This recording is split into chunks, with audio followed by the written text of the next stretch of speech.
Welcome back to He's a Giant, a pod about all things Giants football and all things college football. I am your host, Sal, here with my co-host, Monty. What's going on, man? What's going on, man? Doing good. We got a couple new edge guys here for you guys, and I'm excited to do our first 7 round Giants mock draft. We haven't done one together yet. We've sent each other our fixing the Giants separately, but I'm excited, put our heads together, see what people in the chat say, and try to fix the Giants here. Yeah, I mean, this was a popular episode for us last year when we did it. When we sat down and did like the collaboration of putting together the fix the team thing between Mhm. free agency and mock draft. And last week we did the preview of start fixing this team, and we went through a lot of different aspects of it, specifically in free agency. And we want to kind of summarize that today about how Monty and I went about looking at the Giants' cap space available, um, and free agents available, the needs on the team. We came up with our preferred list of players. We'll get into that, that we would like to tackle free agency, and then go into like a live 7 round mock with you guys. So um, it should be fun. If you're in the chat, thank you for being here. If you get a chance, please spread the word that we are live, and share the link to the show if you don't mind. Um, but always, thank you for being here. Like, subscribe, follow us. Before we get into all the stuff about fixing the team, as we mentioned last week, we're going to be doing 2 to 3 players of review per week, just leading into draft season. I see Rob is here. What's up, Rob? He did ask me to do Ty Robinson. I apologize. We did not get a chance to get to Ty Robinson by the time I got back to work from work. So we're going to have to do Ty Robinson's going to deserve his own time. We'll So we do them next decided, week. yeah, we'll add him to next week's list and we'll do him then. And if Um, anybody else has anybody you want us to watch, any of our loyal listeners, feel free to shoot us a DM, and we happy to add them to a list of one of these episodes here. Yeah, but the 2 players we are going to review today are 2 edge rushers. We've already done our top 5 edges, but the two, and it was earlier in the year, but the 2 edge rushers we're going to go over today are guys who we think that we picked that will potentially be available to the Giants at pick 34, assuming they still have pick 34. Um, it's a pretty strong edge class, Monty. Like, I mean, stronger than I thought it would be coming into it. And guys emerged towards the end of the year, but these 2 guys are very intriguing, and we're going to go Yes, over in them in their own detail. ways. Yeah, they're very different prospects, but they are Hmm. probably going to grade out as like, you know, day 2 guys who are likely going to be there in the second round, and almost certainly going to be there in the second round, I would say. Yeah, I'd say at least one of them has a shot to be there in the third, but I don't maybe both. We'll see. We'll depend. We might have a different feeling on these two guys Yeah, than the they, general consensus is. and they play very different from each other, and they Hmm. have different skill sets, but they're worth grading out, and seeing, because the Giants are going to have to tackle the edge position at some point. I mean, it seems weird to say this when they paid all this money to Brian Burns last year. They have Kayvon Thibodeau. Kayvon's entering his 4th year. Now I'm assuming they're picking up his 5th year option because I it's think this, so. it's the smart thing to do, whatever they do with Yeah. him after that. But what if they decide they want to move on from Kayvon? What if they want to not pick up the option? What if they want to trade him? They have to tackle the position, and as I've mentioned many times, both here and on Spaces, I really feel like the Giants need to start getting bigger and stronger up front, and that does require some reshaping of the defensive line, and it may require a reshaping of how our edge room looks. So part of that discussion will happen today as we go over these 2 guys. So before we get into that, is there any Giant stuff you wanted to go over? Um, I mean, there's not too much, man. There's continuance of what we talked about last week. Is the Stafford thing going to happen? I think that's the biggest thing everyone's keeping their eye on. Um, but there really hasn't been much change there, unless you have anything. It just kind of seems like we're waiting to see if the Rams can get something done. I know Daniel Jeremiah put out a mock draft with like just to play with the assumption that we do get it done. So he had us uh skip on quarterback at 3. So I mean, like, it's real. Like, there's real thoughts out there in the NFL. People are talking about the idea of us getting Matthew Stafford. They don't know if it will happen, but it's real. It's around the league. People are talking about it. So Yeah, no, I mean, I do think it's very, very real. Um, there's a ton of smoke about it, and there's reports coming out left and right, both from national guys, people locally, leaks, that the Giants are pretty serious about trying to get Matt Stafford. Like this is not like just some like let me just kick the tires. It seems like this is something they have had interest in Hmm. since the trade deadline, which is from Yeah. last year, which seems kind of insane, but they tried to make an offer or they tried to talk to the Rams about him then, it seems like. And Yep. now it seems like they're very much intrigued, trying to get their hands on Stafford. All of this stems from Stafford having only about $4 or $5 million of guaranteed money going into next year. He has 2 years left on his deal. He's 37 years old, and he is clearly trying to leverage the Rams to get as much money as possible. Which, you can't blame Stafford. He wants to get his money.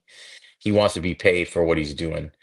But the Rams, while they clearly want to work it out with him, they're an excellent football team, well constructed roster, damn near beat the Eagles. And in my opinion, if they beat the Eagles, they would have gone on and won the Super Bowl. Um, but they seem to have a hard price point. They don't want to. They don't seem to want to go beyond a certain level to pay this guy. And to me, the question is going to be: Are the Giants going to force?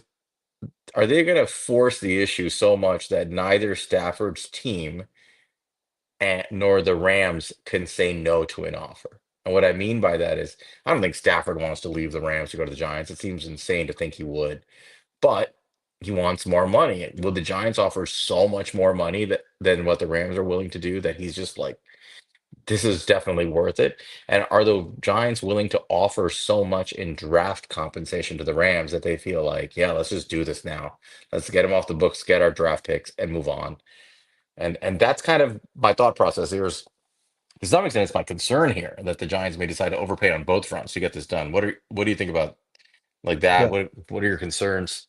Yeah, man. I mean, that's my worry. Is there is a certain price I'd be okay with Stafford, both from I mean, two factors.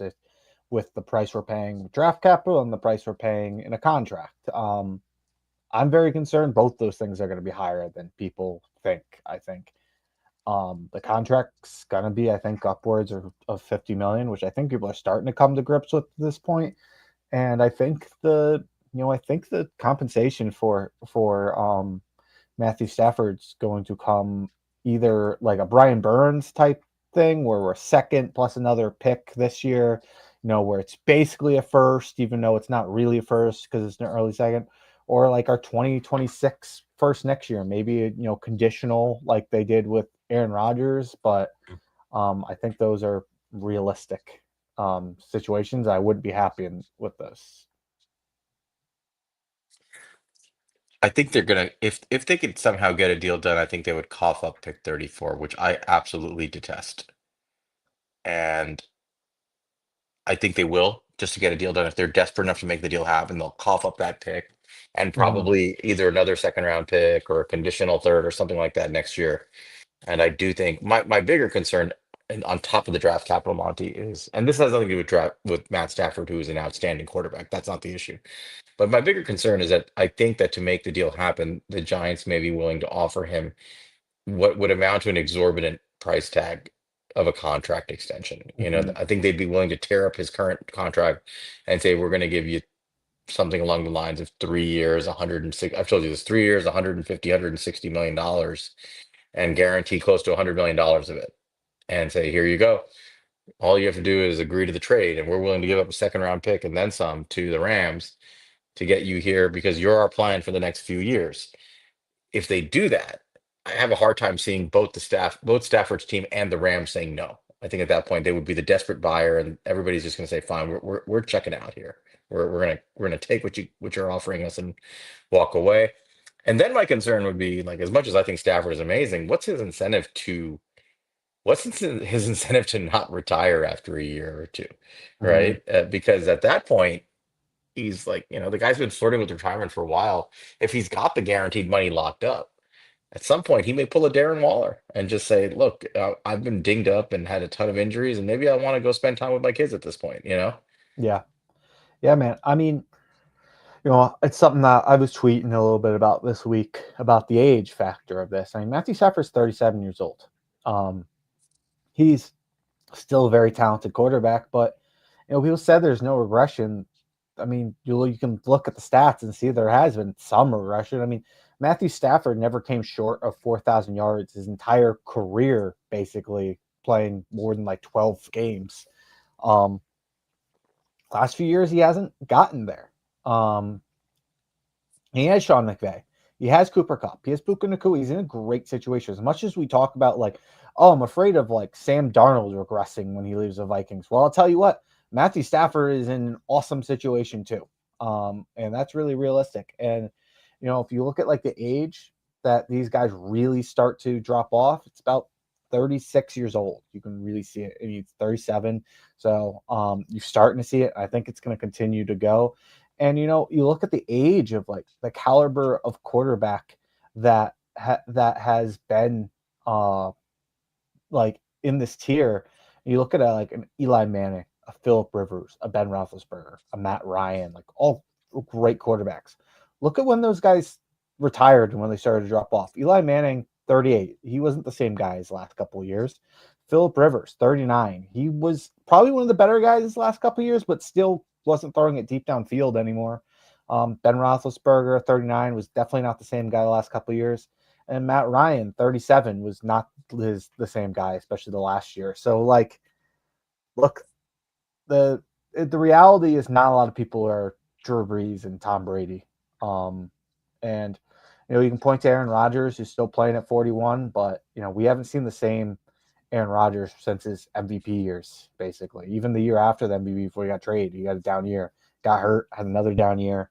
Um, you're playing a dangerous game. You're playing hot potato right now with this quarterback, and they're gonna throw it to you, and that might you might lose and be caught holding the bag. And I think the Rams, as a smart, forward-thinking franchise, if they're looking to, I think people have brought this up, they're looking to move on from Matthew Stafford at this point, a team that was this close to the conference championship. I think you got to ask why. Why are they moving off, right, and move off them? Yeah. It's got to be concerning, right? Like, I mean, as much as I think he's amazing, you have to be hesitant that the Giants in the situation they're in, it's not like their roster magically improved overnight. It's still a pretty bad roster. We don't know what'll happen in free agency, and we hope they hit a home run in free agency in the draft. But there's a lot that has is left to be desired about this roster. And quite frankly, if you're giving up draft capital and a ton of money, you are going to make it very difficult to improve the roster around Matt Stafford.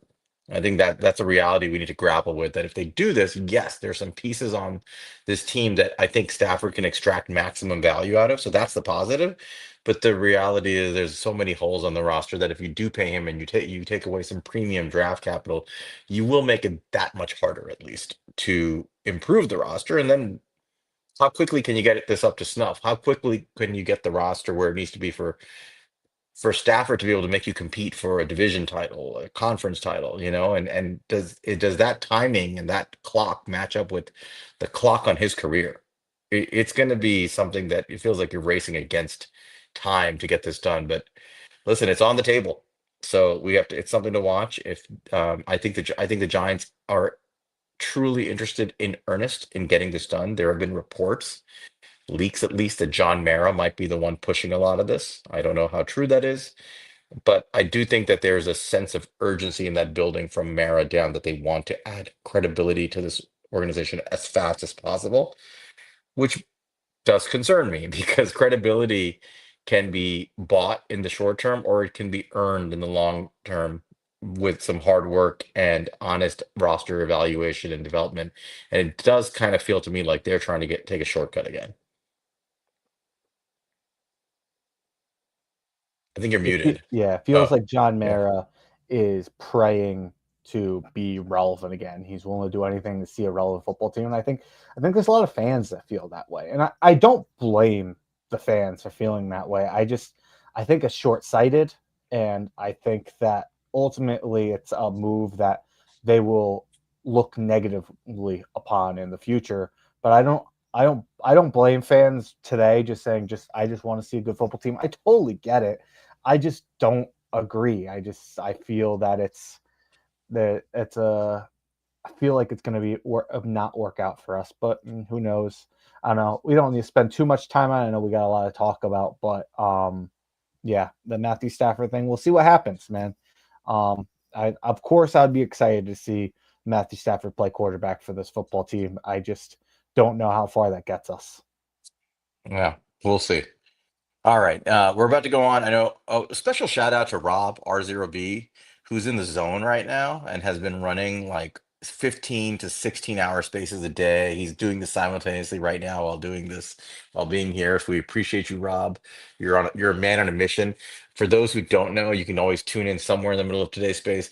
Rob was in his like Rain Man like moment. I was quizzing him with questions about all sorts of different topics that he was able to get right. I asked him questions about, you know, identifying who Alan Turing was with some descriptors. He eventually got it. I asked him about Odysseus. I asked him about explaining the difference between Keynesian and Chicago economic schools of economic theory. He nailed it. He was in the zone, man. He was all over the place. You know, I even asked him how As to. your Rain Man. Yeah, I even asked him to explain, what thoracic outlet syndrome was, which is something that, I don't want to get into too much medical stuff, but that sounds like what Victor Wembanyama has, and another Twitter doctor has diagnosed him as having a COVID vaccine related blood clot. When it sounds like it's more of just what athletes get. But Rob knew it; he understood thoracic outlet syndrome. Um, so shout out to Rob. Go Shout out, support R0B. Follow R0B. Shout out to him. Join his space. Just not during the show, maybe, if you don't mind, and just do it after the show. Um, oh, and you played him in 2 games in Madden, and I saw the first one where college where football. you where you in I'm sorry, college football, and you dropped 50 on him. And the second game, I had to go. I had to do family stuff, and so what happened? You were down like 20 points in the fourth quarter. Tell me what Yeah, happened. I was down 25. I scored 34 points in the fourth quarter. I with what was it? With 18 seconds left, I scored a touchdown. I kicked I kicked an onside kick. He fumbled it when he tried to recover the onside kick. I got the ball with 4 seconds and I threw another touchdown and I won. saw the touchdown. You posted it. Rob, why weren't you in prevent defense? He's in cover 4. You were in cover four playing like press man, it looked Yeah, like, right? the second I saw it, I'm like, get the ball off, get the ball off, get the ball off. Oh man. That was rough. Who did you throw it to? I couldn't tell who the That receiver was was. Chris Johnson's kid, Chris Johnson Jr. Oh Had him man. lined up as wide NFL receiver. toasted by Cam Ward and NFL bloodlines. You Brutal. you you called it when you were in there, man. You're like, I've seen this with Cam Ward too often. I know how this movie ends. I know how this ends. I told you I've seen the Cam Ward story many times. All right, let's get into these two Yeah, prospects yeah, quickly before we do anything else. We're 18 minutes in. All right, so we picked two edge rushers that we're going to go over that we think are going to be there on day two when the Giants are picking.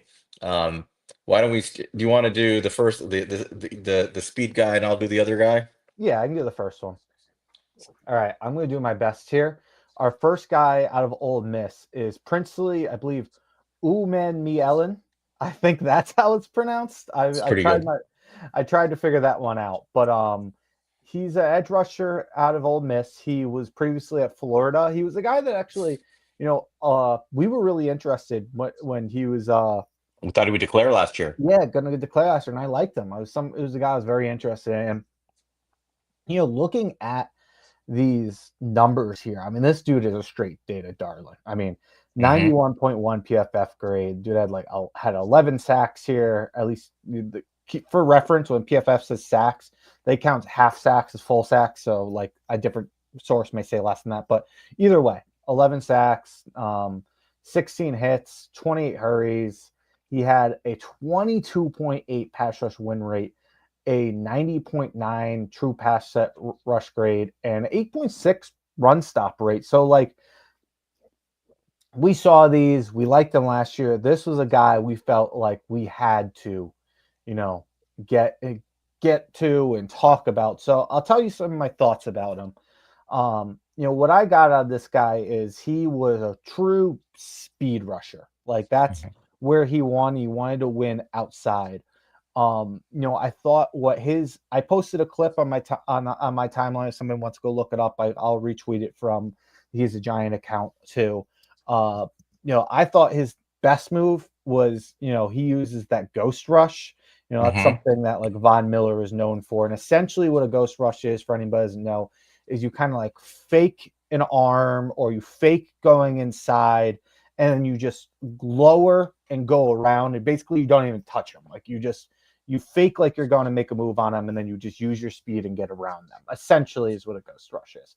And I felt like that was something that he used pretty well. I thought he had really good bend and really good speed to do that. And I felt like although I didn't necessarily see the pass rush win rate to the level of PFI recorded, and it stats are stats. If PFF recorded that, that's what they recorded. I don't doubt it. I just personally didn't see to 22.8.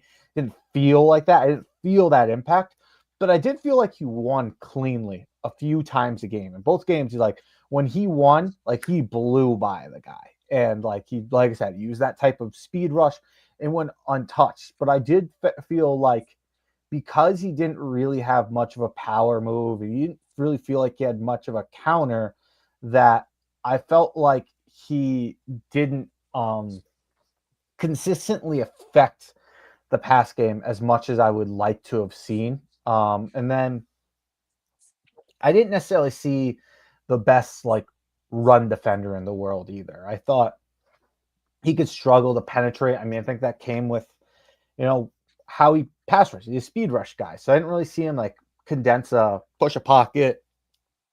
I didn't see him really set strong edge. I didn't think he was bad at setting an edge. I just didn't think he like set it well. Like I thought he was fine there.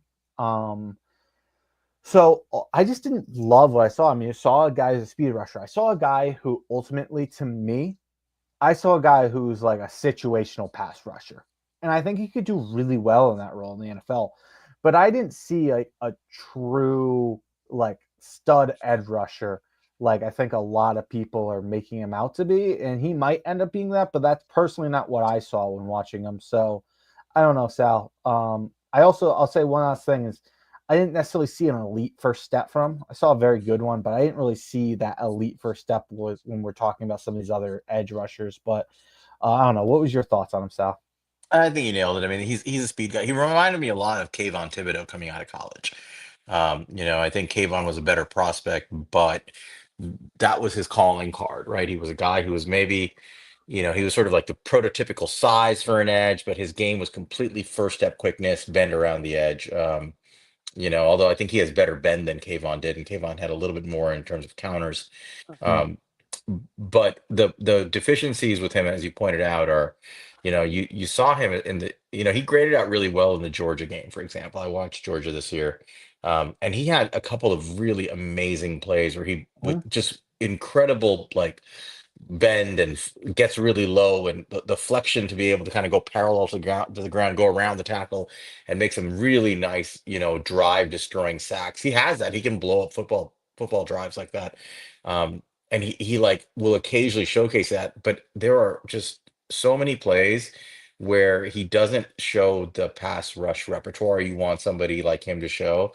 And certainly when he's trying to bull rush, he just gets swallowed by everybody. Like Mhm. I saw Oscar Delp completely manhandle him multiple times on bull rush. And Oscar Delp's a good tight end, but I don't think Oscar Delp is the kind of guy I would expect to like completely destroy you. And I saw him consistently like take him out on bull rushes. And so I was like, well, the power element is lacking here. Um, he's a pretty good tackler. I think when he gets his speed to get around the edge, he's a decent run stopper. And I don't think he's terrible at setting the edge in general, but I think his lack of power and hand strength at the point of attack is a concern at the NFL level. And I do view him as more of just a pass rush specialist. I think he projects as a very good pass rush specialist. I think he's kind of like a NASCAR type specialist in my mind. Mhm. Um, there's some similarities to him also, and another Georgia player that's been on the Giants, Azeez Ojulari, a Mhm. guy who can really bend and get around the edge and be really quick and impact as a pass rusher, but doesn't offer a ton more than that. And I kind of viewed him that way. He is explosive. I think he's quick. He's explosive. I do think he's going to test really well, by the way. Like, I think you see the explosiveness off the snap. So I think he'll test well, but I just didn't see enough of him from him in the power and in his hand strength for me to feel comfortable thinking about him as anything more than a situational pass rusher. That was my bottom line. Yeah, no, I agree with you. So, I don't know. What want to go ahead and go over our grades for? Yeah. So I think we grade him pretty much identically. And we can do this quickly just to review the categories that we have for edge rusher, explosiveness and quickness. That's just I think that speaks for itself off the snap. We both gave him a 4. That's where he shines. That's really his strength. Upper body strength and hands. I don't think he was terrible, but I would say 3. We both gave him that. And honestly, there were times where I thought I was going to give him a 2 because I just Hmm. didn't feel like he used his hands enough.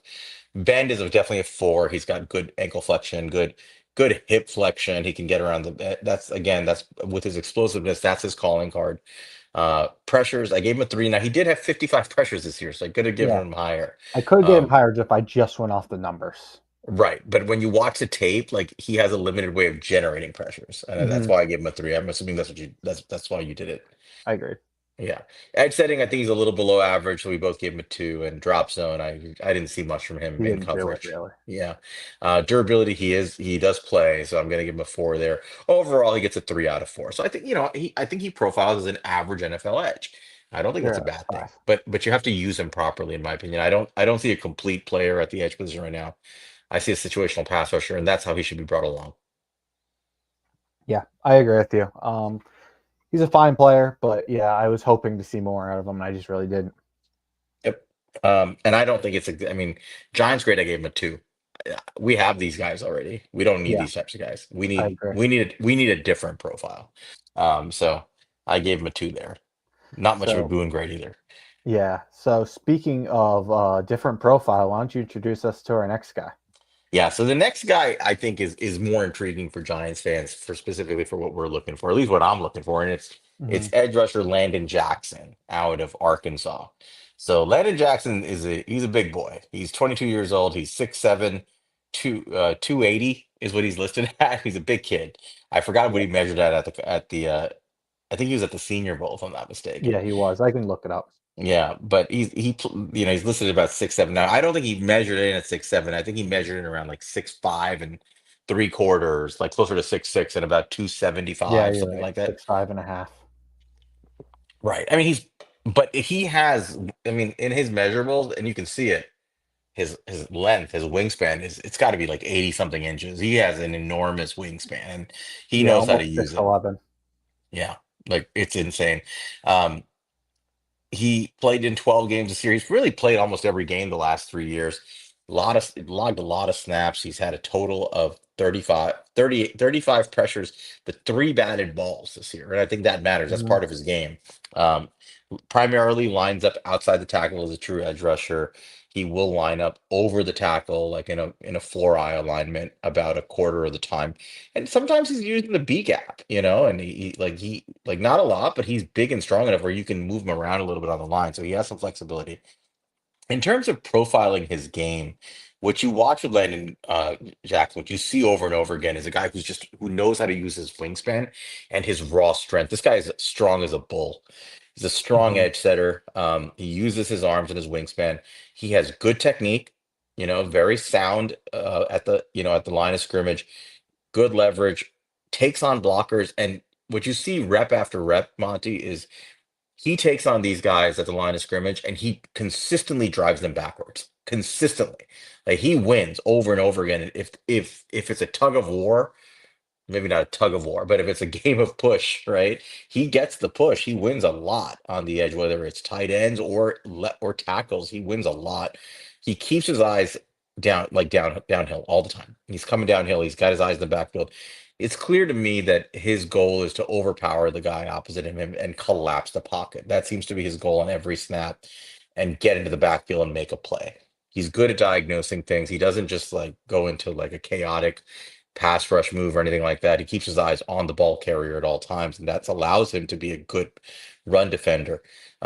And as we mentioned, his length, his hand usage, his wingspan. He knows how to use his hands to get power. He knows how to extend his hands and disengage to bat balls down and create. Even if he doesn't get his hand on the ball, he very frequently you'll see him as if the quarterback is looking in towards his side of the field, he will get his hands up and create a visual obstacle for the quarterback. He always Uh, gets his hands up. right, and it just shows some nuance to his game that's really useful. Um, Again, just a bull rusher, right? Like that's his game. This guy's all Mhm. power, all hands, all leverage, and he just bull rushes to collapse the pocket. He's a pretty good athlete for his size. You mentioned that. Um, Stack and shed like a line, like an interior D lineman. Yeah. Really pushes. He's plays like interior D lineman, and what I like about him really, other than the run game defense, is the way he disrupts the passing game is that he just collapses the pocket. He Mhm. forces guys inward, and when he gets his hands on you, by the way, I'm sure you notice this. When he gets his really long arms out at you, you're going down. Like he's taking you down. His technique is solid. He gets his hand on you, he wraps, and he takes people down. It's very hard to get away from this guy, once he gets anywhere near you. Um, if you want to go through the cons very quickly, he, unlike Princely, he doesn't have like that burst, right? He's not explosive at the Mhm. snap, not with his legs at least. He's not quick and twitchy. He doesn't have a lot of moves, right? He doesn't have like the bend around the edge. He's stiff. It's like an ironing board, Yeah. like he's not gonna bend around the edge with ankle flexion. He's not gonna hit you with a bunch of counter moves, although he did a little bit more of that this year than he did in the past. Um, and because of his size, just sometimes he can be taken off balance. But for the most part, I think I look at this guy as like exactly what we need. Like this is a really good defensive end, hand in the dirt or stand up outside linebacker who can always collapse the pocket, always sets the edge, takes away the run game on his side, and uses his length to disrupt the ball being thrown in his direction and can disrupt the pocket with just pure power. He's a bull rushing machine. And that's kind of how I view him. And that, I mean, that sounds like exactly what I'm looking for, honestly, for what we need. Um, do you have any thoughts on him? Yeah, I mean, I think you nailed it, but uh, you know, like you said, like with what I thought of, you said like a defensive tackle, but almost like Stacks and Shed like a linebacker, like an off-ball linebacker. He just like gets up there. He's so good at like keeping his distance, reading the backfield, and then making a play. Like it almost like doesn't like sometimes I want some more urgency from him in the pass rush because it almost feels like he's like has like a run first mindset. Like he approaches the defensive lineman like I can't go too crazy because I got to be ready to beat the run. He's not like firing like pass rush first like some of these other guys, but he's so good at that's his play. He gets arm length, tries to get them stood up and identifies what's going on in the backfield, and it makes him such a good run defender. It's just I don't see a ton. Once he's pass rush, you said he's a pocket collapser. What's that? He turns that into a bull rush and he collapses the pocket. He just does not have much of a pass rushing bag beyond that. Um, I agree with you. I think he's a perfect fit for what we need. My only thing is where this guy's going to go in the draft, and we'll talk about our grades and stuff of this. But to me, a run defending defensive lineman who doesn't have much of a pass rush bag is not a guy who's like an early second round pick in my mind. But again, we'll go into the grades and see how you Yes, grade him versus me. that's fair, but well, we'll get to that. Like Yeah. um, let's go to the grades first. Hmm. So we definitely had discrepancy in how we graded him, but I think we view him the same way. I gave him a little bit more credit than you did in a couple of areas. So explosiveness and quickness, we both gave him a 3. I think he's average there. Yeah, he's Not good. not Not not a knock, but not a strength either. hmm for his Upper size, he moves really well. Yeah, upper body strength and hands. I thought I'd give him a 5 here. Hmm. He's that strong, but I think 4 was a fair grade. I think you felt the same way. Bend, he's really got nothing. He's below average there, so we gave him a 2. Both of us did. Pressures, you gave him a 2. I know because he doesn't have the production. I gave him a 3 just because of the tape and how he does it. Right. I mean, I don't really necessarily call it. It's not technically a pressure, but I feel like he creates problems for the quarterback in the pocket by continuously collapsing the pocket. So I just feel like if you look at what his bag is today in the NFL, you're never going to want this guy out there on pass rushing downs. That's not like you would want to take him out for a I don't. pass rush I. special. I don't. I guess I don't know if I agree with that. I think there's a way to use him, but I definitely understand where you're Unless coming it's from. like a NASCAR thing, bring him inside or Yeah. something like that. Ed setting, we both gave him a 4. You could have given him a 5 here. He's so good at it. Drop zone, Mhm. you gave him a 2. I gave him a 3. I know what you're saying here. I think I saw him be used as off-ball linebacker enough. They did drop him as well in a few reps where I saw enough of him dropping into zone that I think with his length he was fine. I So I just, gave him an. I just didn't Hmm? see it at all. I was trying to like, look up the numbers on it. I feel like I only saw like he got like targeted like twice this year or something like that. Well, yeah, I mean, he doesn't get targeted because once he Yeah, drops into coverage, like you can't see anything. Like yeah, that's what I'm saying. Like the guy's an impact. He's an impact yeah. player just on I his guess it's fair. He size. gets his arms up, even though he's not in coverage. He does like, he does impact the passing game in some Yeah. minutes. His durability is a 4. He plays. It could have been a 5. He plays every game. I gave him a Giants grade of 4. I thought I'd give him a 5 here, and a Goon grade of 4. Yeah, I don't know why Uh, I didn't do that, but yeah, at least a yeah, 4. yeah. So you had him at a I agree. 2.83. I had him at a 3.21. I think he's an above average edge rusher. And I think that's just overall. But I think for the Giants, his relative value to them is way in excess of his overall grade. Yeah, I mean, I think he's a fantastic fit. I just wish I liked him a little bit more, that I was more comfortable like considering him second round. I'm just not there. Yeah. And Matt here, Professor O, has a good comment. I think this goes along with your view of this to some extent, if you want to pull it up. Matt says, I have a very clear draft bias for edge defenders. I love bendy, quick twitch guys and hate high motor technician guys. Jackson is really solid, but not my cup of tea. And I do think a lot of teams are going to view him that way, and that's Mhm. going to affect his where he goes. I think that's fair. I just feel like it depends on what you're trying to do with your D line and your edge room and what your needs are. And I think he's a very specific type of player that is not for every team. I think the Giants could definitely use a guy like Jackson. So that's our scouting report on these two guys. I will say this, Monty, what you said, like you wouldn't want him on passing downs. This is where I would disagree. I go back to watching that 2011 Giants Packers NFC division round game Mhm. and how the Giants with 4 down linemen, all of whom had length and strength, were able to continuously collapse the pocket around Aaron Rodgers. And it wasn't just bend, it wasn't, a bunch of pass rush moves. A lot of it was just straight up power football, pushing the line and collapsing and then pressuring Rodgers that way.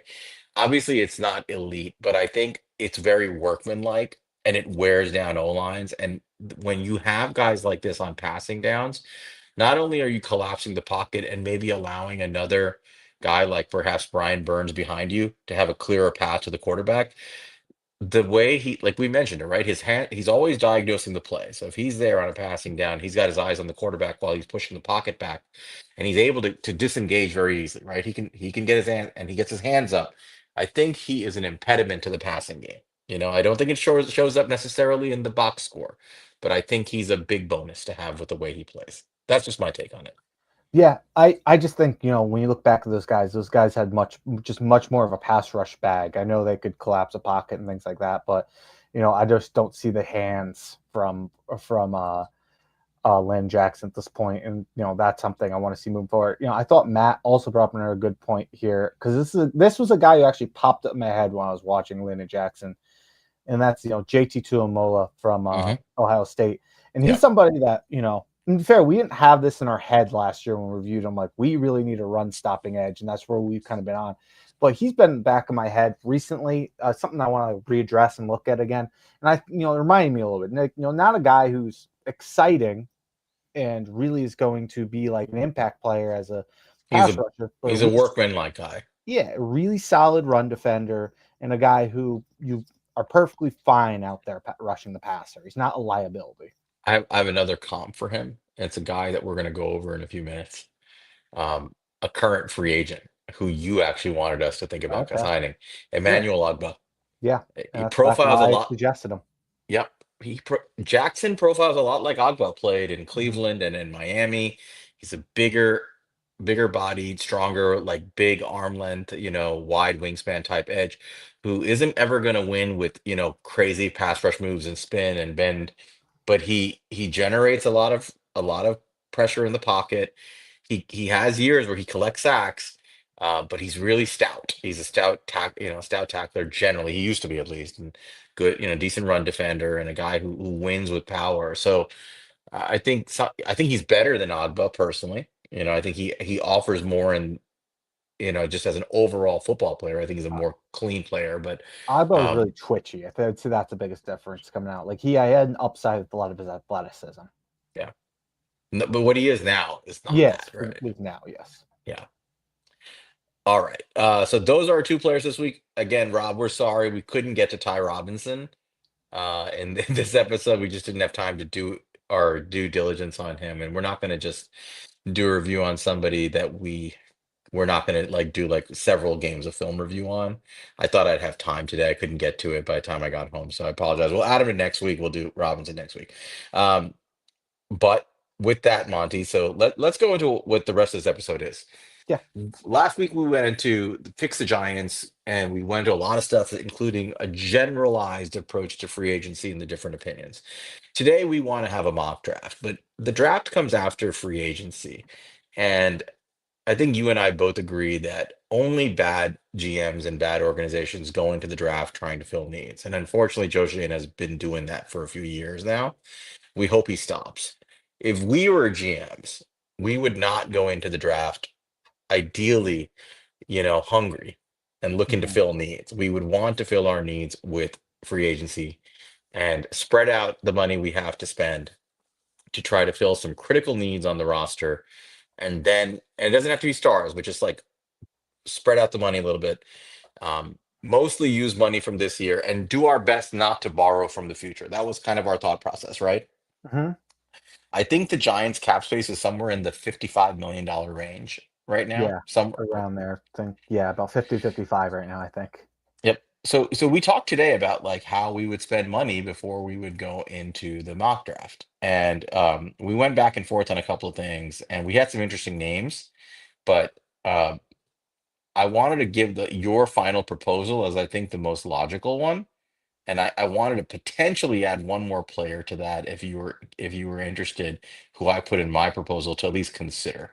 Okay. Um, And I just want to also say, like, we're gonna do a full free agency episode. I think there's gonna be a lot of good conversations. Me and Sal already kind of disagreed on this. This is kind of our compromise here. So go ahead, read off what we got and add your guy. so our compromise spending, starting with about $55 million in cap space, is $15 million a year allocated this year to Russell Wilson, with 25 million guaranteed from this year, which so 10 of it will be pushed and backloaded, and including whatever else he would get in the year. But allocating 15 million to Russell Wilson, so that right away, signing the best or one of the better free agent quarterbacks to solidify your QB room and not go shopping hungry for quarterback on day one is probably strong. I don't think the Giants are in a position, as much as I would love Jameis, and that's the guy I want, Mhm. but I think they've put themselves in such a position where they really need a solution that they can rest easy on draft night. And I think Russell Wilson makes the most sense.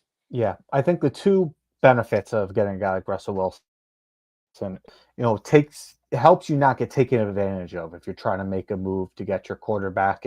You have less of a stench of desperation on you.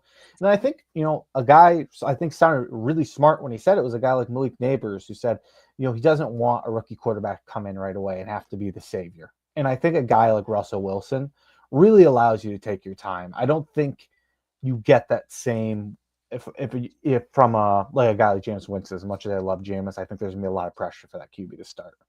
Yep. The next guy on our list was my suggestion. We need a wide receiver. We're going to lose Darius Slayton. Um, my theory of the case has been that I think that we really need to have Malik Neighbors spending way more time in the slot. On the Giants this year, 72% of his snaps were on the outside, and only 28% of his snaps were in the slot. When he should have won the Willett-Nikoff last year at LSU, 55% of his snaps came from the slot and 45% outside. And his go-to move, his go-to route that destroyed defenses and really got him the production that put him on the national stage at the level he was at was really running that slot fade with Jaden Daniels. Hmm. And so I want an outside receiver that can be cheap and that we can get into the building to at least help out. And there's risk with this guy. He's an older veteran. He's coming off injury a couple of years ago, but a guy I like is Mike Williams. Yes, DK, it is Mike Williams. Um, but Mike Williams is a big outside receiver. He's a solid veteran. He's a little over 30 years old. He did rupture his Achilles 2 years ago, had a down year this year. But a lot of guys who rupture their Achilles have a down year one. You're not asking him to be a burner. You're not asking him to do a whole lot, but he's a solid veteran who knows how to play football that I think can help this wide receiver room, help a guy like Malik Neighbors and be that presence on the outside. And I don't think he would cost more than like 4 or 5 million a year. Yeah, I mean, I we ended up going with Mike Williams because I do agree with most of like where you're coming from with this. Like, I think we both like the idea of getting a veteran wide receiver to bring in here with a young wide receiver room and hopefully a young quarterback. I think his profile fits, like you said, like big X wide receiver. I think all that makes sense. I think I'm a little bit more worried about the injuries than you. I think he's been pretty consistently injured outside of that Achilles throughout his career. I think there's a high chance it happens again this year. So that would worry me, but I'm okay. It's going to be a cheap move. Maybe we would talk about bringing in another like a Valdez Scantlin or something, somebody cheap maybe in addition. But Well, I think for a main wide receiver move, I'm not against. I think Mike Williams makes a lot of sense in some sense. right. And I think the advantage of paying a guy like him is he doesn't cost a lot of money, so it neither precludes you from adding another body to the room in Hmm. free agency, nor does it stop you from getting somebody in the draft that you'd be perfectly comfortable drafting and saying if you win the job in camp, Mike Williams sits.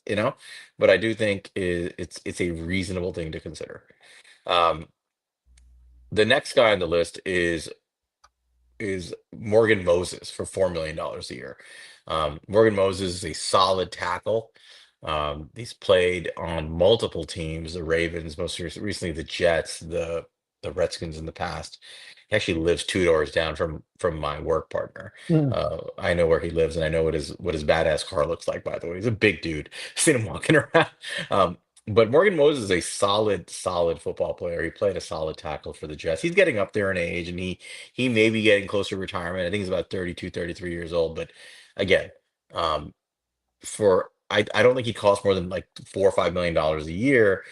You're paying him to basically be a swing tackle and a backup. And I think, getting a guy like him to have limited reps just to solidify your line in case you need help with a guy like Andrew Thomas dealing with the recovery from a Lisfranc rank injury. Um, I think this is a good value add. Yeah, I mean, he's.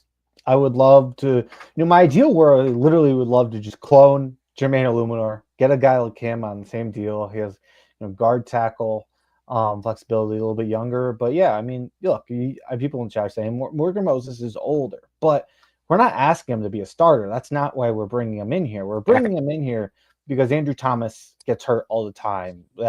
And even if it's not Andrew Thomas, we've just seen a team totally derail without a swing tackle. And we think it's really important to bring in a guy who I think still has some juice left to just be there if we need him. I mean, he's a pretty solid NFL tackle. I mean, he logged 723 snaps last year. Mm-hmm.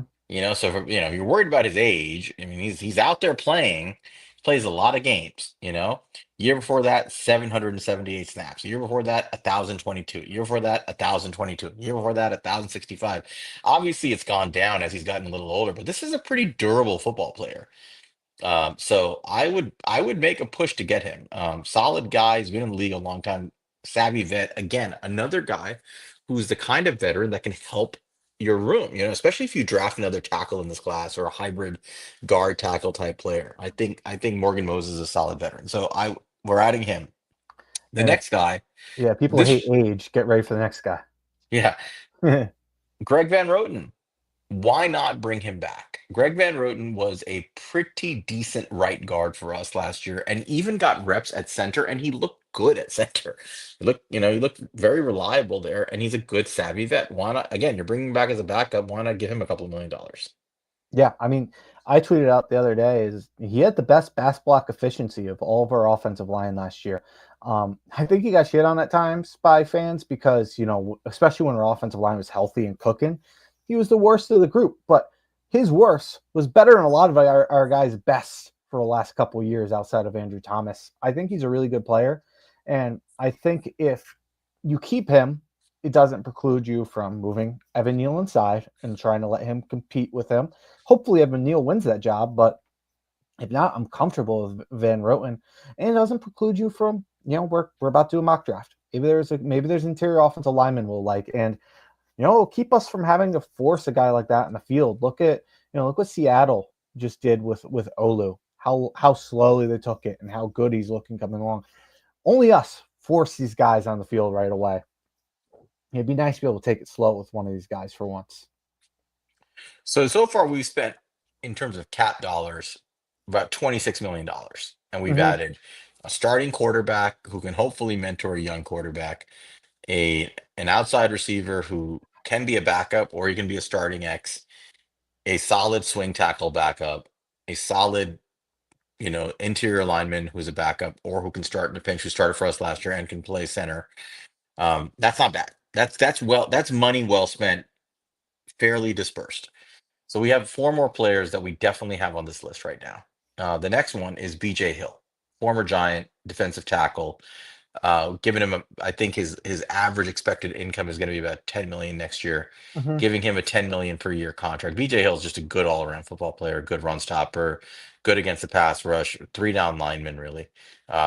And giving him that 10 million to be our three tech on, we need two three techs that are reliable next to Dexter Lawrence, and he's just a guy who's probably going to play for a long time in the NFL. And giving him I would give him a 3 year, 4 year deal, Mm-hmm. lock him up, keep him here, and he solves one of your problems. So $10 million well spent on him. What do you think?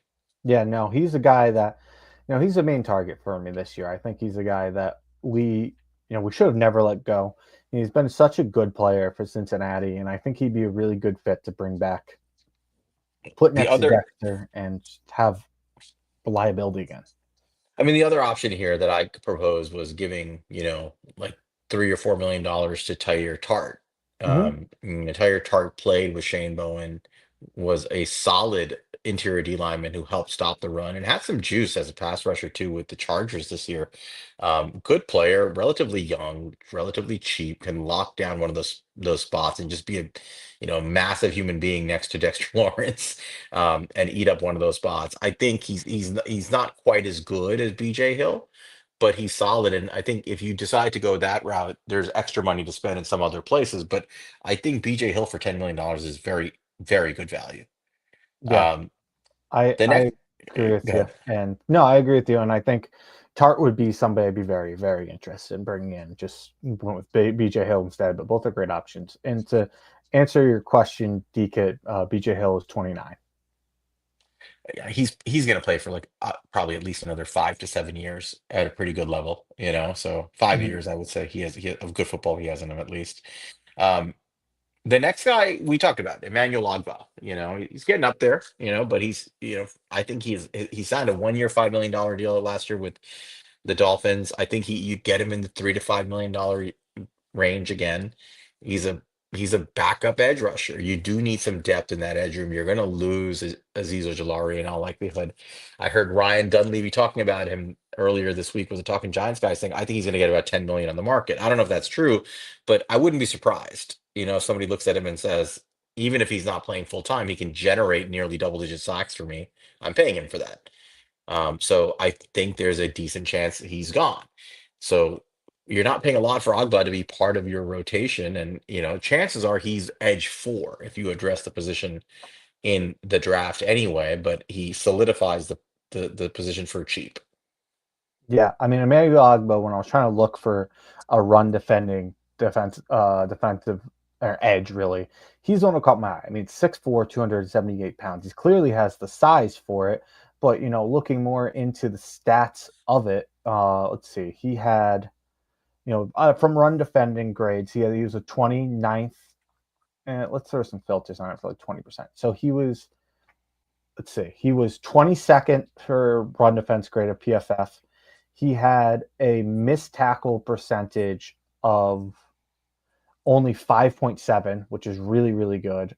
And his stop rate was up there as well. His run stop rate was 7.6, is 28th. So just a really solid run defending edge. Good size. I think that would be a good fit. And he has a little bit of pass rushing juice. The next guy that you had on this list, Mm-hmm. I really like this one. I think we missed this one last week. I don't remember if you mentioned him, but was cornerback Christian Fulton. And I think this was a good call out by you. So why don't you tell everybody what you like about Fulton at this value? And you had him at $4 million here a year. Yeah, so I mean, I wanted to try. I don't really love the cornerbacks in this class. That's a spot I would love to spend on if there was a guy if I was spent that was worth spending on. But they're all a little bit older. Fulton's a younger guy, and Fulton is who's only 26. He was actually drafted by the Tennessee Titans, so makes some sense there. He has some familiarity with Shane Bowen. I think that obviously makes sense. But he really kind of had a resurgence this year with the Chargers. He went to the Chargers. He had a really good year. He's a really good run defender, which is obviously something that's really important and something that we really need. And he's a guy who is decent coverage for them. So he took a big step this year in those regards, and I'd like to see him how he moves going forward. What'd you like about him? Yeah, I think that's kind of what you're saying is what I like about him. I think he's an all-around good football player. We need a good football player playing corner. I think the free agency class leaves a lot to be desired, right? I mean, I just don't think that you're going to find a great solution there, but at the same time, you need a solution there. And I think he's a good all-around player. He's young enough where I would take that chance. I'd just pay him a little bit of money and keep him. So I'm good with him, man. Like I think he's a good addition to the room. I mean, to be honest, you still have Cordell Flott. He's going into his last year. Maybe he takes a little bit of a leap and proves to be a more valuable player. He wasn't terrible last year. And I mean, it's hard to imagine the Giants at least not taking a swing at cornerback somewhere in this draft coming up, right? But adding a guy like Mhm. Fulton does add some value to the room. It adds some depth, and I think that's important. Um, Let me see, where were we on this list here? Um, I lost my. All The right. last guy we had here before you want to talk about maybe the one that you had was just Jason Pinnock for a small like $2 million deal. There's definitely safeties I'd be interested in bringing in. I mean, safety's a pretty relatively cheap position, and if I felt there was an upgrade somewhere, I know I'd personally be pretty comfortable with bringing somebody else. But I also don't have a problem with bringing back Jason Pinnock. He's been a starter for us. He's been a good player. He's been I think he's well liked in the locker room. I don't think there's any problem bringing back a guy like that, and I don't think he's going to be expensive. Yeah. So add that all up, and it comes out to a cap expenditure of $45 million this year, which because you backloaded some of Russell Wilson's money, which is that's to be expected. Yeah, 55 if you Not included it, so still not terrible. not terrible. It's like right under where you want to be, right? And Hmm. look, you're gonna have to spend some money in free agency. I mean, in the draft, and you're gonna have to do some maneuvering. I think you have to be pragmatic about the fact that some money has to be moved around. But these moves largely, think about what they do. They give you the quarterback to fill your room. They give you a wide receiver to fill your room. They give you your backup tackle, which you need. They give you your backup interior lineman, which for cheap. They give you a starting D tackle, which is essential. They give you a third or fourth edge, which is important. They give you a potentially starting cornerback, which is important. It brings back your safety room. It fills your needs. And I think that's how you look at free agency, right? You got to fill the roster. You got to fill the needs, take care of it. What are you really missing at this point if you're the Giants going into the draft, right? Like think about this. If we just fill these positions up, what are you going into the draft saying, I need to draft something here? Yeah, no, not really anywhere. And I'll say, like, there's positions I'd be interested in spending in. There's some guys out there, but this isn't like the most star-studded free agency we've seen, and that's before even seeing who's going to get franchise tagged. It sounds like T. Higgins is going to. That takes one guy off the board right away if he is. So, like, I'm okay not coming out of this class like hunting for a super team. Like, I'm okay just filling holes with, yes, maybe not the youngest players in the world, but the goal is to build through the draft, and this just gives us a more complete roster. And more importantly, keeps us from doing what Joe Shane does and drafting for need. Yep. And I think that's the thing. I mean, Chris hits it on the head. He says we need depth. You cannot go shopping hungry into the draft. You got to fill up your roster with some depth. Ideally, the guys we're signing can start, but ideally, these are guys who are going to get shoved behind in the depth chart once you draft. Not all of them, but some of them, because if you draft really good players who beat them out, you just made your room solid up and down the roster. So I think that's how I'm approaching this. Free agency should not be used as a way to acquire your talent. It should be used when you're a team that's bad, when your roster is kind of crappy like the Giants are. You should use free agency to fill up your depth. You should, in my opinion, you should take swings, big swings in free agency on big stars once you've done the dirty work of actually building your roster up properly through the draft. Otherwise, you're going to be spending a lot of money on guys whose contracts are going to get expensive and probably near an end before you're able to win. Right. And I just feel like that this is the approach you want to take so you can actually get those good players in the draft and not shop hungry. Anyway, that is our approach going into this. So with that, you want to kick off this mock draft? Yeah, let's kick it off. So I'll pull it up. Let me go ahead and present. Did you have another guy? Oh You yes. want? Oh, I'm sorry. There was one more guy I wanted to mention. There's a guy that I would take a swing on here, and I think he'd only cost $7 or $8 million a year. Um, a guy who's looking to establish himself as the guy, and he's coming off of a pretty bad injury a little more than a year ago, and that's Dre Greenlaw. Hmm.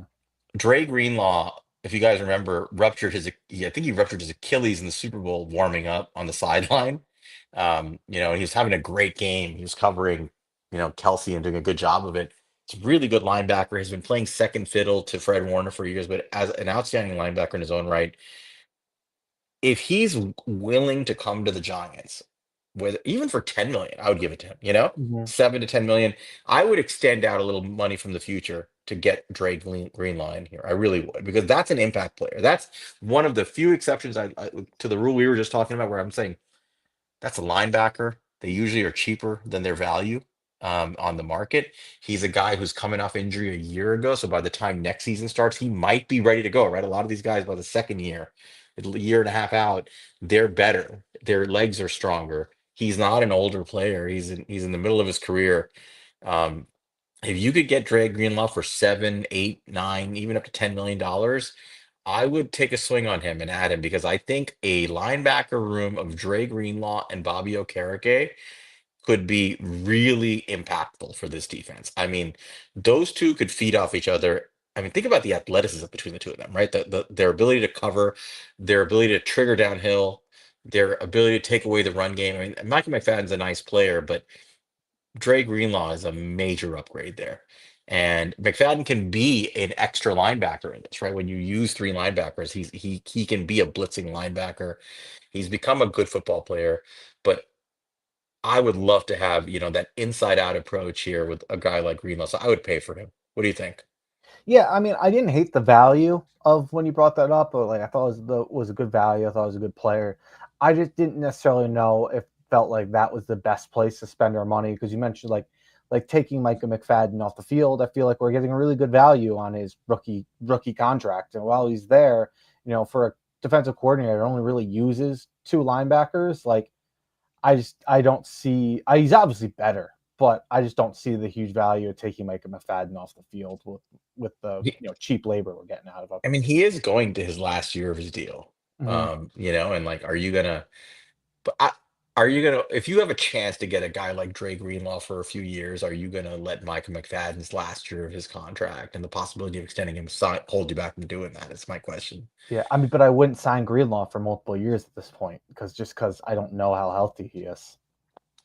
I might give him a 2 year deal, Maybe 'cause the two. upside, the upside is enormous, right? I mean, he was playing as like one of the top linebackers in the NFL, and so I would love Greenlaw. So anyway, that's the one that I would take a swing on. I don't know. I think he's gonna probably end up going. My guess is to a better team that actually needs a linebacker. I have my fear as to where that'll be. He just seems like the kind of guy that Roseman would get. I have a bad feeling he'll either end up on the Eagles or potentially on the Cowboys. They could use a guy like him. You Yeah. know, I know Matt salivating. I think maybe he's salivating. I don't know, but I think Greenlaw and a guy like Overshawn would be a nice duo, but I think the Giants should make a push for him. I love the inside out building of a defense. So Hmm. anyway, that was That's an my interesting thought. yeah. I think he can really meaningfully change the way you approach your defense here. All right, we are just a little over an hour in. It's time for the mock draft, guys. You ready? Yeah, let's do it. All All right, right. let's load this bad boy up. We're going to use the PFF. Are you going to leave the settings alone the way it typically is, or are we going to adjust them a little bit? I just left them, but if we can adjust them if you want to. No, I mean, so the way their settings are is they go public board as like everything. Care for positional value is sort of low level. Draft for needs a little bit higher level. Randomness. I mean, it's fine. I think it's a perfectly reasonable setup. All right. So we filled our needs. Um, you want to get this thing started. And before we start, anybody want to make a trade here? Are we, that's the first question. Are we Oh, that's trading up true. to are we trading up to one? Anybody want to do that? I mean, so so yeah, I'll just refresh because I already jumped into this, and that way we can have this discussion. So I'm gonna go here. I'm gonna pick three. So we have this discussion. Titans are on the board. Um, I don't know what the Titans cost. We could go ahead and we could see if like the thing that you threw out last week, if 2/3 would be enough, and see what they say. Um, to me, I feel pretty good, especially all the smoke you're hearing coming out already. Where are the Browns maybe not even considering quarterback? I don't necessarily believe that, but it's already starting to get talk. Talk Titans don't even Shador's not one of the guys they're considering at one. So if Shador Sanders is the guy that you like, and a guy we've heard the Giants like, it's a guy that you and I both like, you know, do you not risk losing, you know, draft capital we need to build this team and stick and pick? And worst case scenario, we are taking, best player available, best player in the draft, really. Yep. I think this was why you signed Russell Wilson, right? Um, bottom line to me is, I like these kids. I've made it clear. I'm a big fan of both Shador Sanders and Cam Ward. I think and when I say that, I mean I think they're plenty good enough to take, right? I think some of the nitpicking that happens in draft season, it happens and that's fine. But at the end of the day, a team has to take a quarterback at some point, right? They have to take a swing at a quarterback at some point, and you have to ask yourself, are these first round worthy quarterbacks? If the Giants feel they are, you got to take a swing, right? Whether it's Ward, Shador, whichever, right?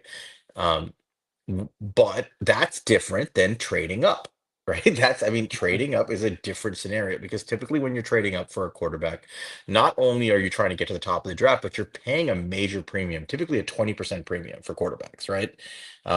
In terms of value. So I don't know what it would cost at the end of the day. The market dictates that. But something Jeremiah said today was like any discussion of getting up to one for the Giants would probably be starting with their 2026 first round pick. Hmm. Although Jeremiah also said what we said, some of us have been saying for a long time, which is if I'm the Titans, I'm not going past three. I'm Hmm. not considering it. So that those two things are not aligned. But I have a strong feeling that one or both quarterbacks are likely to be there at pick three. So I'm sticking and picking here. All right, let's take the risk. And well, that was a weird one. Tatori McMillan went too. But with that said, we have the options of, you know, Travis Hunter, Abdul Carter, and who we were just talking about, Shador Sanders. So we did get a quarterback to fall us at three. Sal, do you have any hesitation in your mind going Shador Sanders here? I don't. I think you need a quarterback. I think the value. This is where like the nitpicking stuff is dumb. There is no value greater than a quarterback's impact on a roster. And if you believe that he's a first round quarterback, if Joe Shane, if Brian Dable, if these guys think this is a guy that they can win with, you take him here and you move on. And you don't worry about relative value of the prospects left on the board. This was the mistake that they made last year at pick six. As much as Malik Neighbors is a great player, we warned of this that you would find yourself in the situation because you took a position player over a quarterback.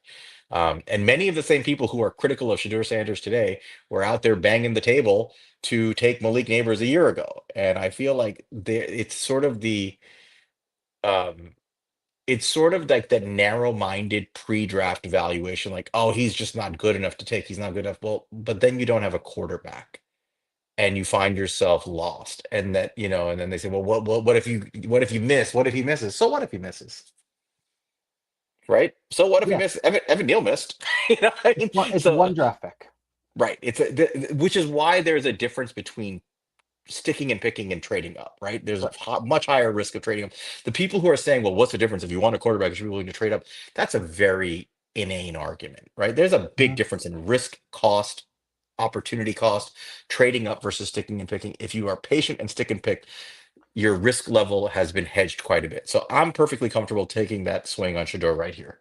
Yeah, because I'll say, I understand some people's hesitations, Sajor, where they're saying, like, I don't think this is a guy who's going to win in every situation that's basically situation proof and is going to be great no matter what. And I get that. I do. I don't think that's the truth with Cam Ward either. I think that, there was some it was a guy, Drake May was a guy I loved. He was a guy I felt that way. Caleb Williams was a guy I felt that way about. And that's rare. And for a guy like that, I'd be able to make a move because I think they can overcome this stuff. But I'm also fine with where I was fine with sticking and picking JJ last year. And I'm fine with sticking and picking Store here because I think if you have a quarterback you really like and you believe can be a franchise quarterback, you do every single thing you can to make sure that quarterback succeeds. And you take all these picks that you're saving by not doing this, you take all that money you're saving by, having a good rookie deal, and you do every single thing you can to make this guy succeed. One thing I wanted to say about Shador that I saw was that Shador is interesting enough. I know there's a clip, Cam Ward and Shador, they love shit talking to each other, which is funny to see. I love seeing it. And he's talking to him about oh, your completion percentage is only high because you throw a lot of screens and all that. When I was kind of looking at the numbers based off of, behind the line of scrimmage, short, medium, deep, they have almost the same deep, but that's not even what I'm talking about here. His short, he had an 89.5 completion percentage short. That is the highest short completion percentage in college PFF history. That's Yeah. insane. That's an insane number. Almost 90% completion percentage. And I'll tell you, that is where about 90% of your passes are going in the NFL, is going to be between 0 and 9 yards. Right. I think people forget that, right? Like, oh my God, look at all his passes thrown between 0 and 9 yards. I'm like, well, that's what quarterbacks do. Like Mm-hmm. that's like the majority of what they do. And so you want to make sure that you actually complete the pass and actually put the ball and place the ball well. That's something that's not discussed enough. Even on those short passes, we see it with Jones. If you're not placing the ball well in the short area, if your timing is off, then you're not going to generate much in terms of yards after reception. By the way, the most separation that wide receivers tend to get is in that underneath area, right? Because Mm-hmm. a lot of times it's your slot receivers and other players who do have more cushion.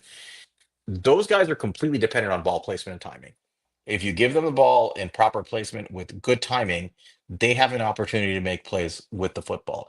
If you're making them stop to catch the ball, change direction, whatever it is, they're not going anywhere, right? So those things do matter. And I think those are things that are sometimes overlooked. Obviously, it's not for everybody. There are people who only want home run hitting throwers. There are people who only want playmakers who are highlight reel guys. I understand that. But every quarterback worthy of discussion has pros and cons, and I think there's plenty there to work with. So I'm good with it. And once now you've taken your quarterback, right? You've got your quarterback room has gone from nothing to Russell Wilson and Shador Sanders. You're done. Yep. You're basically done. And now you can move on and move forward. And we filled our roster up with, I think, decent vets to at least add some depth. My strategy the rest of the way, Monty, is play the board and go BPA the rest of the way. And it feels like a great spot to be in because this was the only spot where I felt like we had to kind of do something. So let's do it. We're picking Shador Sanders. We didn't lose the pick, It's fine. K-Mac. Okay. Ignore that. Forgot to click 7. If we don't get Shador available, Okay, I'll we let him did get lose in. the pick. Never mind. Monty doesn't know how to pick 7. We're No, gonna he's still keep there. reloading it till we get him. Yeah, no, we're good. All right, so now we're drafting Shador. We did All lose a right. pick. Sorry, guys. All right, so here we are in the second round. To read off some guys sitting here. We have Nick Scourton we've reviewed, Siobhan Ravel we've reviewed, Benjamin Morrison we've reviewed, and along with some other really good names here. Xavier Watts, we just talked Landon Jackson, Princely, Umana Allen or something like that, Jack Sawyer, J2 Tuamulo, and Some with the, real good football players here, man. yeah, some Really good other football names players. here. TJ Sanders, is he there? Let's see. Xavier Watts should be there. TJ Sanders should be there. And Maybe he's not there. I don't know. I can look it up. Yeah. All right. So anyway, Yeah, he is. there's okay. So there's some damn good football players here, right? The Giants still have 7 picks. They have quarterback solved, and their roster is filled. And we just told you there's a bunch of players on the board we would take. Now, I think for the purpose of this draft, we should just stick and pick, right? Just to not complicate this. Yeah, I agree.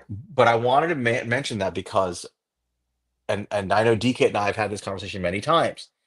There are going to be a lot of players of equal or reasonably equal value here who can fit the Giants' needs perfectly, who are excellent players. This is a valuable pick. We just reviewed. Let me stick with 2 guys here. If Nick Scourton falls, and I think he could fall, I'm taking Nick Scourton. I think 9 out of 10 times my vote is take Nick Scourton, the edge rusher from Texas A&M. Mm-hmm. 6'4", 285, built like a monster. He is a power edge, and he's an athlete, dude. 17% pass rush win rate, 7.3% run stop rate. Grades out well in pass rush, in run defense. He's productive. He can bat balls. He has length. He has the long arms. It's a powerful dude. If he's there, I would strongly take him. Yeah, and DK brings up Darius Alexander. I think he probably would be there on the Yeah, but he PFF. did go 32 here. But Oh, he normally I did. do. Yeah, that's another. But that's another name we would consider. I'll I I'll would. say I would. the Go ahead. sorry, I'll say the one name I'm going to keep an eye on who's not here. Derek Harmon is a run up the pick for Yeah. me guy. Yeah. He won't be there. I'd be if Derek Harmon's there. Yeah, so there's some guys who you run up and take, like Derek Harmon. If for some reason Kenneth Grant somehow slid, right? There are guys who, if they slid, I think we were gonna be like, oh shit, they slid, you take them. But if I think this is a reasonable looking board, Scourton's a guy I would seriously consider. But a guy who profiles a lot like Scourton is a guy that we just went over, Landon Jackson, Mm-hmm. right? I think Scourton's a better football player for the most part. He has a little bit more in terms of athleticism and pass rush chops. But we need, or let's just say we could use a powerful edge rusher, right? Would you consider in real time, if you knew you could get Landon Jackson 10 picks from now, would you consider trading down to acquire an extra day 2 or day 3 pick here? I would be willing to trade down. I don't feel comfortable taking Land Jackson that high from what I've seen. No, no, no, not taking Jackson here. I'm just saying passing on a guy like Scourton, perhaps, or the other guys to trade down and and maybe take somebody else because there's a lot of good players here. I would definitely consider trading down. Just Landon Jackson probably wouldn't be a target of mine So, personally. oh, that's fine. But I'm just saying, but Landon Jackson plus like an extra early fourth or maybe even a third, I think that's valuable, right? So, Mm-hmm. um, I just think in real time, Joe Shane could seriously, if he gets his quarterback at 3, if he can if he doesn't trade away picks and he sticks it and he fills up his roster properly, he can trade this pick. This is a prime pick to trade down. It's a valuable pick. But my vote right here, since we're not doing trades, is personally just take Nick Scourton. What do you think? So the two names that pop up for me outside of Nick Scourton, and I think is really probably the biggest need we left in free agency, and I think it's a value meets need guys here, is a guy I really loved, who got hurt. I mean, both these guys got hurt, and we both really love both these guys. But Siobhan Ravel, cornerback from ECU, he is a size speed freak who's extremely productive there. And then the other guy is Benjamin Morrison from Notre Dame. And Benjamin Morrison was a guy that we were talking about, before he hurt his hip going, top half of the first round. And, he's a guy who I was obsessed with Benjamin Morrison's tape, Hmm. and He's awesome. I think he is like could be a true CB1 for you. Yeah. Um, I think my vote personally would go for Benjamin Morrison here. Um, I don't know how you feel about that, and I'm okay also if we're split here. We It's both it's like it's both these guys. Is leaving it to the chat here. it's the medicals for me. I don't know. So Hmm. Benjamin Morrison had hip surgery, and that matters for a cornerback. Is he going to be fluid running around? I don't know. I have no idea. And if I'm not sure about his medicals, if there's any question about whether or not he can regain the player he was with the Hmm. speed and agility that he had, I can't take him at pick 34. I need to know for sure that his medicals are okay and that he can run. So to me, it depends on if he can perform at all, if he can test at all, at least do it at minimum a workout for the team with medical reviews. Hmm. Um, you know. Um, Now Ravel is a dominant force, but he tore his ACL. Same thing. He's a cornerback who's going to rely on speed and power, and he has the length and he has the upside of like a dominant force. But again, I need the medicals with these two guys. It feels a little early for me for guys with major medical red flags. It really does in the second round. But to be fair, these guys are probably top 20 picks without those things, right? So there may be value there already. Um, And D I'll Kit is asking what are the trade down offers, just if you want to just quickly take yeah, a look at them. we'll just take a look what we got Who's here. who's interested? Let's see. How do we see these? I don't even You just, really you use. just you just click on trade, and it'll tell you what the teams are, and then you just scroll. You have to click on the team, like the Jets or whatever team Oh, pops up. gotcha. It looks like we have the Colts, the Seahawks, the Chargers, the Panthers, and the Chiefs are all interested. That's pretty far down. I think Colts are 45, so you'd be dropping 11 spots. Yeah, You Colts I would would probably be the one I'd be most interested in. Yeah, I would need it. I would need their third round pick for that trade, Yeah, I agree. and Or like probably a or the few. second next year or something. Yeah. All right. So my vote here, honestly, is to take Nick Scourton. No health issues, premium position, powerful player that we could use. Your vote is for BMO, and I love BMO, but let's leave it to the chat. What do you got? Let's put our votes in, guys, and vote only once, please. Talking to you, D Kit. Yeah, so we're down to Scourton or Benjamin Morrison. Okay, it looks like oh, D Kit is going with Scourton. It looks like Rad is going with BMO. BMO. It looks like R0B is going with Ravel, which I would say BMO. We're gonna go BMO here, Rob. So BMO or We have two Scourtons, uh, three BMOs, three more. Scout. Oh, he's two Scourtons, three BMOs so far. Anybody else? All right. It looks like it's Benjamin Morrison. Go BMO. Got my guy, and I think Oh, K Mac comes in, ties it up. didn't K Mac already say Scourton, No, or he did we didn't. not count that when he said Nick or trade down? I don't think he did. Let me see. The votes for Scourton are D Kit, K Mac, and Chris Peace. The votes for Morrison are Momo breaks the tie. All right. The Notre Dame contingency has it. All right. Let's go with BMO. All right, let's go with BMO. And I'll say, I think, obviously you don't want to draft for need. But when it's this close and you have two guys you're really interested in, I do feel like cornerback was, the what I felt least comfortable with leaving out of free agency. Obviously, Agua didn't solve any long-term issues, but like I do feel like Fulton was much more risky than especially what we already had at edge.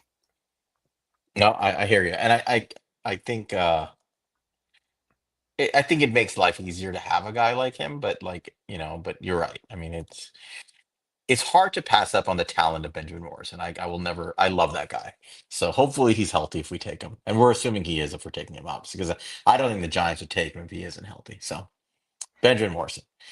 Let's go to our third round pick, which is pick 65. And we have some really interesting names here. Um, we have Ursary, who I know you and DKit are both very big fans of, especially DKit. Josiah Stewart, Trayvon Henderson.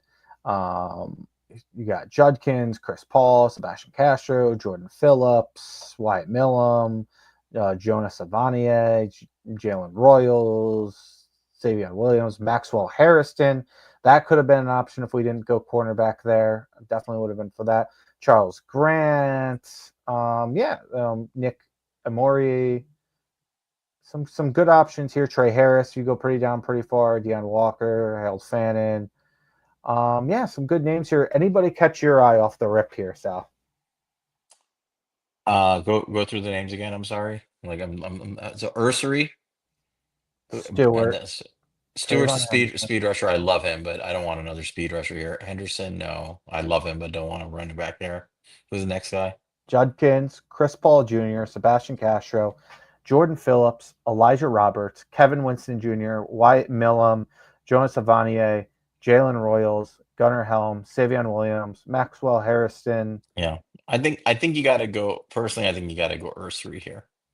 Mm-hmm. Um, I think that so Ursary is he is a non-need draft pick, but a good football player. This is a guy who can start a tackle and he can play guard.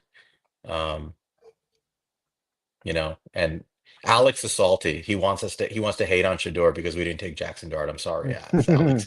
Uh, but we, I think Ursary is a good tackle.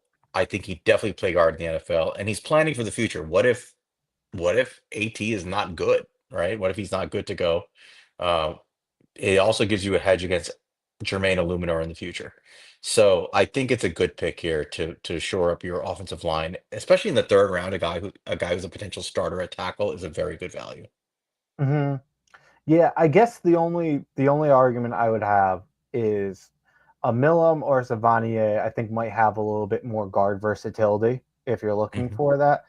Um, I wasn't as big a fan of Versary, but I'm willing to look past that because I know he's more objectively uh, the higher pick guy. I know you're a fan of him. I know some of our people over here are fans of him. So um, I'm fine. I'm fine with that. Uh, do you want to go Ursary here?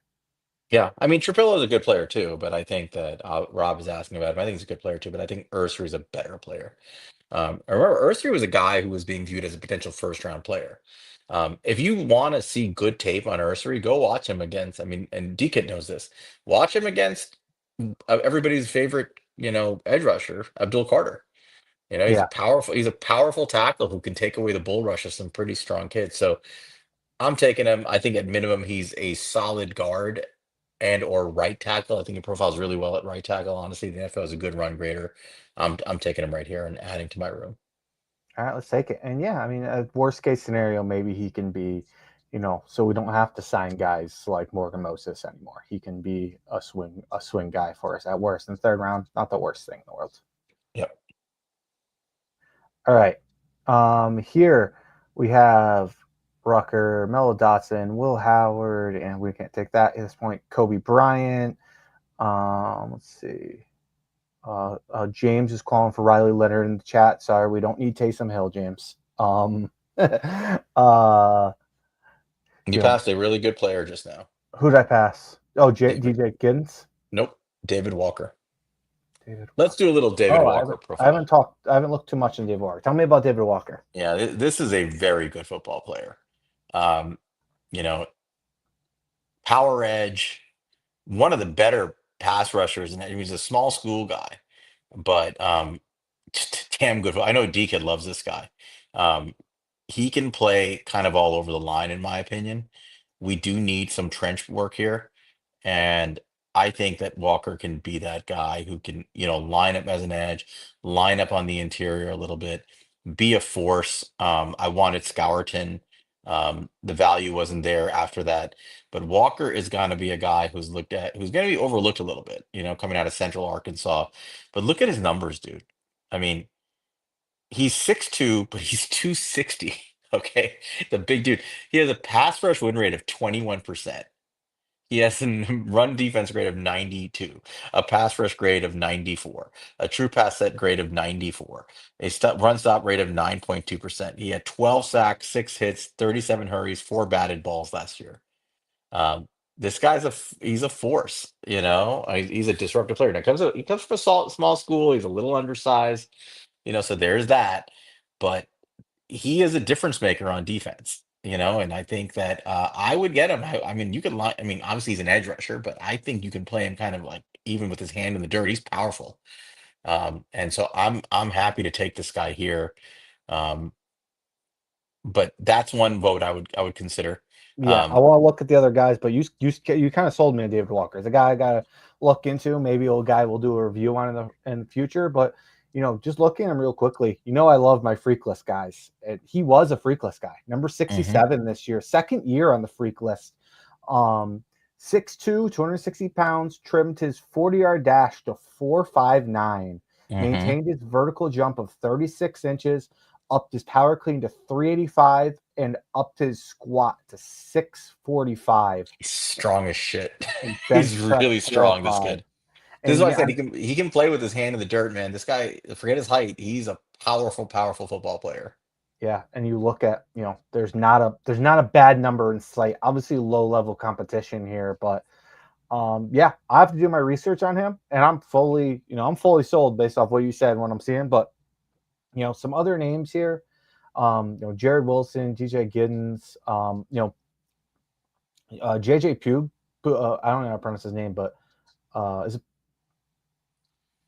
Pugh? The kid from Ole Miss. Yeah, he's very good. He stood out watching next to Walter Nolan. Very, very good run stopper.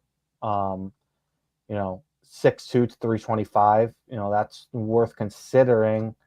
But Barrett Carter, good name. Jalen Knoll, good name. But I don't know. Do you have anybody here that catches your eye that you would seriously consider over David Walker at this point? Let's go through the list. I mean, Kobe Bryant had a good, I don't know, it was a Senior Bowl or and a we took, Shrine I mean, Bowl, but it's so in this small. scenario, this is honestly why I didn't want to take Benjamin Morrison there, Hmm. because I know the board a little bit, and I Yeah. I think, but honestly, no, I'm not seeing anybody here who strikes me as worthy of taking other than Walker. I mean, Caldwell is an interesting guy. I wouldn't take him this soon. Um, what pick is this for us, by the way? 100 and This is what, fourth 103? round, 103. Yep. Okay. So I think there are gonna be D tackles. Remember, we have BJ Hill in this scenario, which Hmm. affords us the ability to dip into this class a little bit later if we want to get. But Caldwell's he's a guy that took on a role as just a cinder block who sat there and allowed guys like Harmon to terrorize defenses. Big dude, he's been there for a while, but I mean, he has pass rush chops. He's better than just like a run stopping nose. He's got a little bit more juice to him. I think this is a little high for him. Hmm. Um, he's a big dude. I agree. He's a house. It's a little high for him. I think the Geese is an interesting guy, but he's more of just like that cinder block. Now he is like Pat Ricard, all right? He's a fullback slash D tackle, so he's useful. But I'm not taking that guy right now. Um, I'm not seeing a bunch of guys here. Is Aeneas Peebles here? I want to see. That's somebody I would strongly consider taking right here, and I think he would be here Nope. realistically. Can you pull up the D tackles? I bet you he's lower on the PFF board. I I think searched that him, but Peebles is gone. yeah. Where'd he go? Let's see. Saints 93. Yeah. See, that's a guy I would have considered taking also on the last pick. You know, when we took Ursary, but Peebles is one of my favorite players in this draft. But if he was there, I would consider him. Um, I think you're looking at best player here, and I think guys who can impact you at 100 and pick 100 and something. Walker, I think, is a guy who can start right away. So Yeah. I would. I'm with you. I, Let's go with David Walker. Somebody yeah, I'm gonna have to. Savion Jones is another one. He's getting a lot of love right now. Yeah, we can pull Um, him up a little bit, and he's, you know, good pass rush win rate. Let's go 6'6", 280 pounds, and I mean mhm. that fits the prototype too of what you're saying you're kind of looking for. So that's another option. Yeah, he's a very good player. I mean, I probably would want my a lineman here or an edge rusher at this pick, ideally, because I think after this there's going to be some drop off. But there's another lineman I personally have my eye on who I think will be at the next pick, an interior guy. Um, but I would probably go. I don't. There's not a lot of impact edge rushers in this class like this. I'd probably go with Walker. Yeah, take a shot, man. Take a shot on the athletic small school guy and see if you can. Sometimes you got to see if you can get a home run. And we are now in day three. This is Right. for this early day three. But this, we've talked about it. When you're in day three, I want to take shots on guys who are small school athletic freaks. You want to take a shot on an injury guy, a red flag guy. Because that's how you end up with getting the Trey Smiths of the world. Yep. All right. All All right. right. Where are we now? Yeah, I see my guy right there. So coming up. So we So need let's a D line. So go yeah. through the names. Yeah, so going through the names, obviously we're not looking quarterback here, but we got Damian Martinez, we got Chase Lunt, we have Rashard Smith, we have Riley Mills, we have Mitchell Evans, we have Jack Riokoski Merritt, Good running Benjamin back. Mursack, Jaquez Ross, Hunter, Billy Bowman, Kalo Mullings, Patrick Bryant, Tyler Barron, Jake Bringstall, Kobe Hudson. Yep. I know who I Quincy want here. Riley is a guy I like. Yeah. All right, I know make who. make your argument for who you want here. So I mean, to me, this is easy, and I Oh, your have a boy plan. Stutzman's here too. Yeah. So I have a plan here. Hmm. The Jordan Rodriguez talked earlier this offseason about the way the Rams went about rebuilding their D line once they lost Aaron Donald. They knew that when Aaron Donald was going to retire, you can't just replace Aaron Donald with one guy. So they had to sit down and think about a holistic plan to add talent to the line. And what they did was they came up with pairings, right? If we pair this edge rusher with this D lineman, does that maximize value, right? It's not just about the individual player, but who can we get together in the draft? So they had like all these different permutations of how they wanted to approach it. One of their pairings that they thought would work well together, that would not only work well together, but would give them immediate results rather than taking time to gel, was the pairing of Jared Verse and Braden Fisk. And what Mhm. their plan going into the draft was, if Jared Verse falls to us in the first round, they didn't trade up for him, but if he falls, and he did, they were going to take him. And once he did, they were willing to pay a premium price to move up in the second round to ensure they got Braden Fisk. And that's exactly what they did. And you saw the results play out this year. They were outstanding together. They played together at Florida State. They played off each other well. I have made the argument that I think that Riley Mills and Howard Cross Jr. are two guys who play off each other really well. And are guys that, even if they're not starting together right away or anything like that, are guys who can be impactful. So Riley Mills, for those who don't know, is kind of like a Mason Graham-esque type. He's not quite that level, but he's that type of D tackle, high motor, powerful dude. Unfortunately, he was hurt in the playoffs, and Notre Dame didn't have him for their title game run. Um, Excellent football player, though. Big, good length, good wingspan, get his hands up, bat balls down, push the line backwards, solid three tech. This is an easy pick for me. If he's there, I'm running with the card up to take Riley Mills. And I'm Yeah. aiming to get Howard Cross later in the draft if he's available, whose stock has fallen. So I'm not against it. I think that's a good plan, and I like, it's a position I want to address. Um, Pat Bryant is a name that catches my eye here. Yep. 6'3", 200 pounds, bigger guy, really productive player from Illinois. And I am a little bit worried about what's left here at wide receiver. Nick Nash interests me. Antoine Wells, Ricky White is still here, Ty Felton. So there is some names here. We could probably, take a shot, but that is a guy that I would consider taking here because I think he is the kind of the best of the bunch right now. Yeah. That was the name I was going to say is probably the one other person I'd consider here is Pat Bryant. And we should talk about him. Pat Bryant's a good outside receiver at Illinois. Nice X receiver. Really has some nice tape. He has some flub tape too. There's some George Pickens to him when you Hmm. watch him. If you've watched his tape in detail, you understand what I'm talking about. But you know, he's kind of a high reward guy. If he hits, he's a big X receiver that can really win for you and be exactly what the Giants could use. And we don't have that guy in a young player right now, as far as we know. So I wouldn't be opposed to taking the swing on Bryant here. I still think our defense is the way we're going to win, but you just drafted a quarterback. And do you want to give him a wide receiver room of Malik Neighbors with what we've got, or Malik Neighbors plus a Pat Bryant type? Um, Hmm. We could also, that target a guy like Jimmy Horn later and match a guy that Shador played with in college. That's another route to keep in mind. Jimmy Horn's a really good route runner. You know, I I actually don't mind taking a swing on Brian here. I can be talking to it. I'm still very concerned about our interior D line. I like that we've added Walker and BJ Hill. I think that really helps our defense.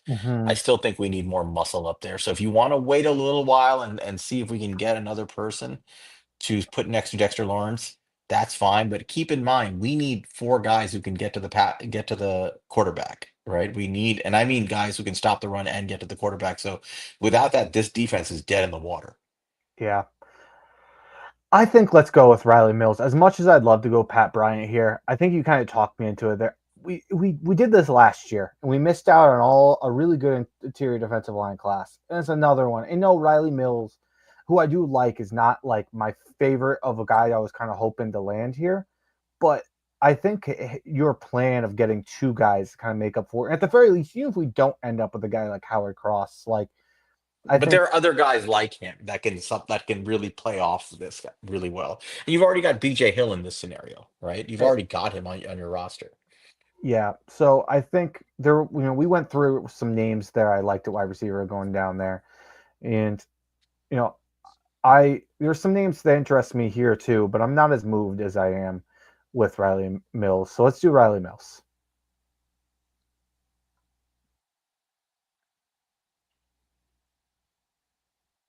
All right, and our next pick is 154. DK, that's a good question. Would you trade up from 154 to get Bryant? Yeah, I would, honestly. Like, if you really Mhm. wanted Bryant at this point of the draft, I don't think it would be very expensive to move up, right? And so, you're in the 130s, 140s. The point is, if you want a player, take him now, right? If you really want him, if you think he's a high upside player, just take him and make a trade up.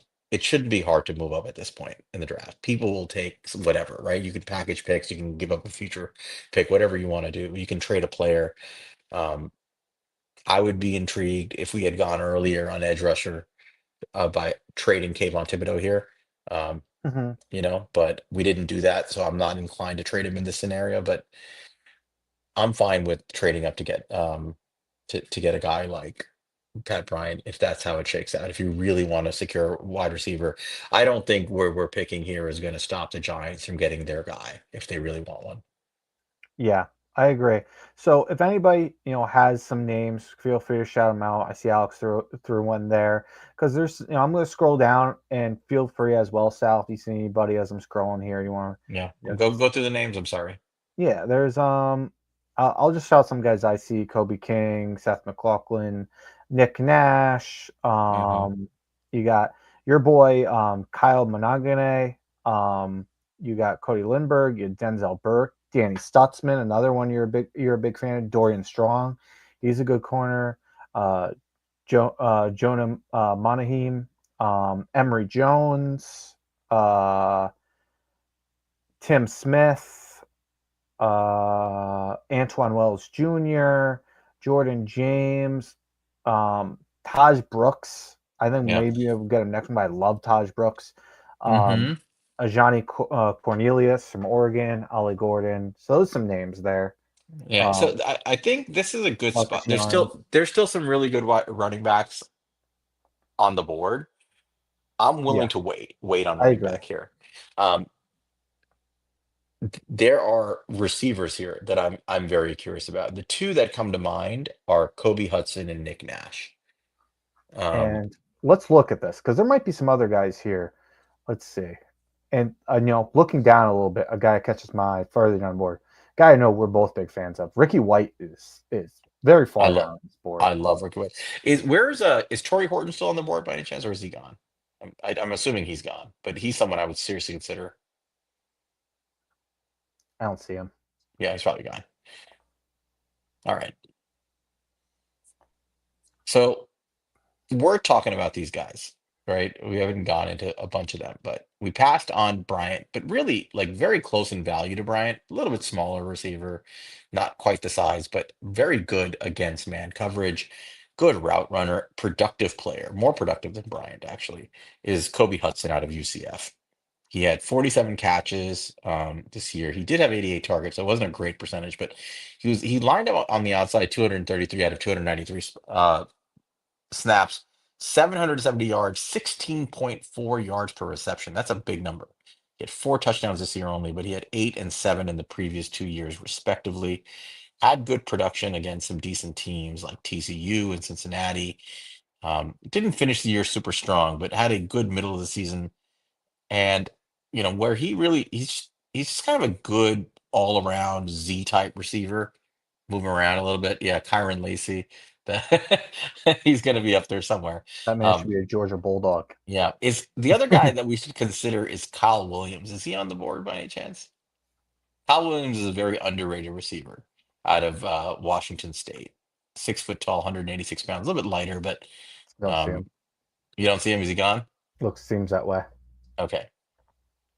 I mean, to me, I'm thinking it's between the receivers. I love Ricky White. I do want a little bit of a bigger outside receiver. White is more. I think White can play a little bit on the outside, but he's largely a slot receiver, I think, in the NFL. He played wide a little bit more than in the slot, but um, I'm happy with White if you want to go that way. He's very productive, 2.93 yards per route run. He's a very good route runner. He's a good bet to be a productive NFL player. So I'm fine with him. Nick Nash was He's a big awesome. guy, and he was like, yeah, incredible stats here: Yeah, 1,382 yards, 16 touchdowns, 104 receptions, wildly productive. yeah. Why do Smaller we school, know? but And so why do we narrow this down to those three? Kobe Hudson, Nick Nash, and Ricky White. sure. I mean, one thing to keep in mind, like most bigger guy, but big slot. Most slot yards in the country from Nick Nash, 1,244. So that's Yeah, something to keep in mind as you're he's projecting he's him to be an he's outside guy. yeah, big slot. Um, so I mean, he was almost all exclusively in the slot. That's the Hmm. thing, even though he's a big guy. But that's because I think they utilize his route running ability is the reason he did that. And he's a mismatch at the level he was at. So anyway, I like Nick Nash, and there was an argument to be made that he could have won the Bolitnikoff this year. For sure. Uh, so um, where are we going? Let's get some. We want to. What's your take on this before we go to voting? If we're going wide receiver here, I think there's other names we could our positions, but wide receiver I'm cool with going. I think Ricky White is the guy I would probably have highest on my big board here, and I think Ricky White would be a good fit. Especially, I think he could fit Dable's offense too. Yeah, and I love Ricky White. I think he's outstanding. Just the way he tempos his routes, the way he has body positioning, he does everything. So I'm good with Ricky White. You want to take? We agree, but do you want to take it to the chat, or we just pulling the trigger here? If anybody has anything else, speak now if you ever hold your peace. I know Jabri wants Kobe Hudson. I know that Mo- D-Kit's a Nick Nash guy. Well, too bad we're taking Ricky White. All right, Ricky White it is. We got our receiver. Listen, Ricky White. Let's think about this for a second. Ricky White and Malik Neighbors is kind of nasty, Yeah. right? Because they're so versatile, both of them, Hmm. outside, inside. They are a matchup nightmare for a lot of teams, the way depending on how you use them. But I like it. And now we're taking Aubrey Burks. Okay. um, Uh, let's see what's here for running back because how God, many we picks do we have left? we struggled. We messed up not taking running back when we could have. Oh, they're still a good player. Who's left? Like, These three only: Montrell Johnson, Raheem Sanders, Donovan Edwards.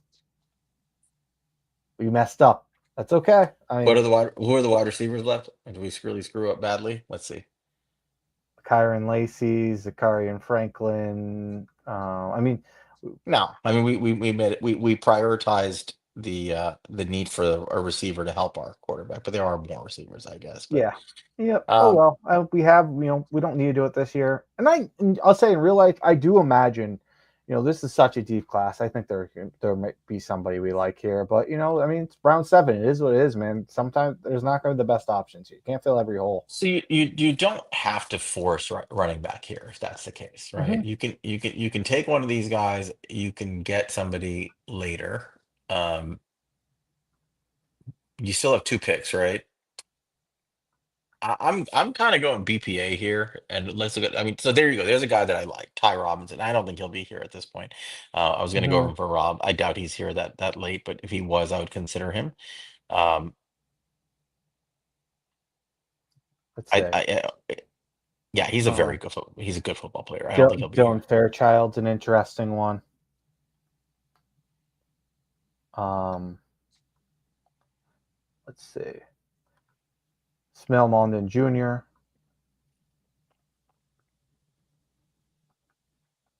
Central Cypress. Could be skipping good people right now. Just think names that catch my eye: Joshua Gray, Is Cross still here? Kyron Lacey. Let me look. He is still here, and I don't know if I'd want to risk going any further with that plan. So I'm going to take a look here, see if there's anybody else here that really catches my eye here. But I mean, the whole. I mean, Pierce, the tackle out of Rutgers, does catch my eye because he's a really good tackle, and I think he might be able to be a solid contributor at the NFL level. Um, yeah, I mean, there's players here. There's receivers here. You can double up on receiver here if you wanted to. mhm, You can take a linebacker here. There's a lot of decent players still on the board. I mean, I probably would go with Howard Cross here, because of just the plan going into this, and I think he could be a productive player for us here. yeah, The other option is you can take are any of the wide receivers from Colorado here. um, I think there was one guy. I don't think Horn was here. Yeah, you got Lejante Wester is still here.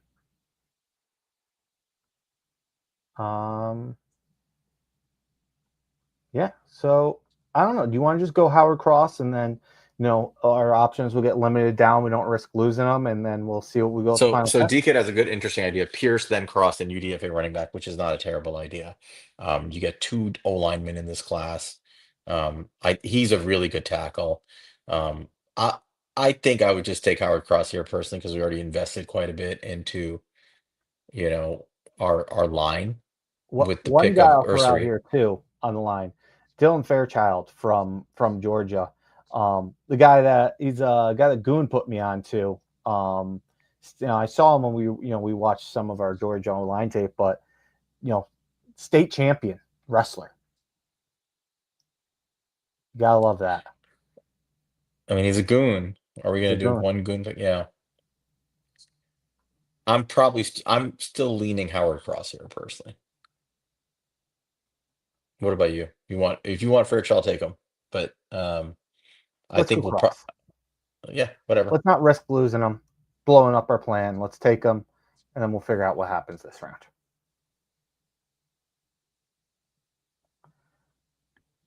Let's see. So, Tommy Hill's a good player. He's a Tom. cornerback in Nebraska. He was there. Mm-hmm. Um, He's a good. It's an our cornerback I like, Jabbar Muhammad uh from Oregon. He's not the best run defender, which probably we could use more of. You get Small. Shador's brother, Shiloh. The Um, UDFA. We're not drafting him. yeah, Um, he'll just come here. Nazir Stackhouse, we're pretty loaded on defensive line, but he's a good no, I run think we're stopper. good. We're good on the D line. We could Colin use a Colin yeah we Oliver is a good athlete, really good pass rush grade, 31.8 pass rush win rate. That's crazy. He only played 2 games. I guess that's why, but that's crazy. yeah yeah it was 2 games. Um, I see. So I see. You're gonna hate this. Uh, Uh-huh. you probably won't agree to it. But I made a case. Last night I psychotically was watching Donovan Edwards film. This is gonna piss off Jabri. Um, Uh-huh. I was watching Donovan Edwards films last year and this year, and it's a very different player last year versus this year. Now I think you could get him later. I knew this Yeah. would piss off people. You see, everybody gets mad about it. He Um, was. I feel like he wasn't even good until the other national championship last year. he profiles. We're not. Don't worry, guys. We're not going to take him. But I'm going to make a case for him. Relax, relax, relax. Look at the panic attacks. God, I think he profiles as a better NFL player than he does as a college player because he's that dual threat, excellent receiver out of the backfield. He's a decent running back, but a very good receiver and an offensive weapon. And I think when you watch his tape in 2023, he was more useful. And part of that is because he had a quarterback and he had Hmm. JJ throwing him the ball. So they utilized him quite a bit in route concepts throughout the film in 2023. He was a very productive player for them, in obviously in limited usage, but a weapon. And that's how they used him. And he's fast, man. He's big, he's fast. I think he profiles as a good NFL player. People are going to say no, they're not going to want him. Don't worry, we're not going to take him. But I saw him this year, and because of the lack of QB play, he was basically nullified. Hmm. And so he is going to be limited. But I feel like if you have a quarterback, he's a guy that can be useful. I mean, I think we don't have a back like that, so we're not going to take him. But I'm just making a case to keep an eye on him. If he's a UDFA, I would sign him. Yeah, that's Who now? fair. Who? Well, yeah, I think you mentioned Tommy Hill is an interesting name. Another one is Mac McWilliams. I know he was a guy we talked about had a really good Senior Bowl. He's a guy that we could be an option here. Add another. You never have enough good corners. 5'10", 185. I don't know, man. Do you have any? Are you confident in anything here? no. I think take whoever you want. I mean, if you want to take a running back just to secure one, take out any of them. If you want to take another lot, you want to take a lineman here, just take whoever you like. I mean, I think you want to take somebody that can at least compete for a special team spot here at minimum. Zakari Franklin. Yeah, I don't know. I don't have anybody have the really big And we only conviction have one. on. We only took one receiver so far, right? Hmm. I mean, Franklin's a pretty good receiver. What are the other receivers on the board? I mean, if one of the kid from Colorado's there, I would consider him here. He is, and that's what I was thinking too. We Okay, got our boy who's been awful since we Brew reviewed McCoy. Mush Yeah, he's Muhammad. not. Yeah, he hasn't been good. I really really Uh, liked him. It's a shame. yeah, didn't pan out. No. Um. Not much there. Wait, I I VT. Yeah. my vote would probably be for Mac McWilliams. Just add to the CB room. Well, DK was Juan Simmons, and there are a lot of Simmons. people saying, yeah. Okay. Well, I'm So, fine. You know what? If a it's lot of votes for Shamari Simmons. Give them what they want. run defense too, look at that. I don't know much about Shamari Simmons, but I'm here for it. Let's look at it. Yeah. Okay. Fine. Fine, guys. Profile as well. All right. Let's go Simmons. Let's listen to our people and let's finish this out. We got an award. Mm. All All right. right. So, all right. Here we go. We got some fighting Irish on this team. We Not do. bad and that's okay. They won a national title game. You could do a lot Yeah. worse. All right. So we take our quarterback at 3 and Shador Sanders. We got Benjamin Morrison at pick 34. And this is going to be predicated on him being healthy, right? If he can Hmm. prove he's healthy, That's a first round corner you're getting at pick 34, and that's high value. We're taking a tackle in Ariante Ursary, tackle slash guard from Minnesota at pick 65. I like that pick personally a lot. I think it's good value. Yeah. David Walker, the small school Central Arkansas kid, powerful edge rusher, was a menace in Central Arkansas at pick 103. That's where you get guys like him because they're from small schools. And then you get your trenches built up with Riley Mills, Ricky White, Howard Cross Jr. to pair with Riley Mills, and Shamari Simmons, a cornerback out of Arizona State. It's a decent looking class. When you add it to the free agency now, our quarterback depth room is Russell Wilson and Shador Sanders. Our cornerback depth room, we added who did we sign? I forgot who it was already. The kid out of the What? Chargers, right? Yeah, Fulton, Christian Fulton. Fulton. Right. Well, we had Fulton, and we had two corners here: Morrison, Fulton, and the kid in the swing at the end of the draft here. Um, I mean, your cornerback room is remade essentially, right? You got Hmm. Banks, Fulton, Morrison. You've got some players, and we need that. Tackle, we had Ursary. So now our O line has the current guys, plus we brought back Greg Van Roten, plus we signed Morgan Moses to be a backup tackle, and we got Ursary to be a guy who can compete for guard or tackle and be groomed to be a starting tackle if we need to next year. I think that's important. Edge room, we added David Walker to Kayvon Thibodeau, Brian Burns, and Agba.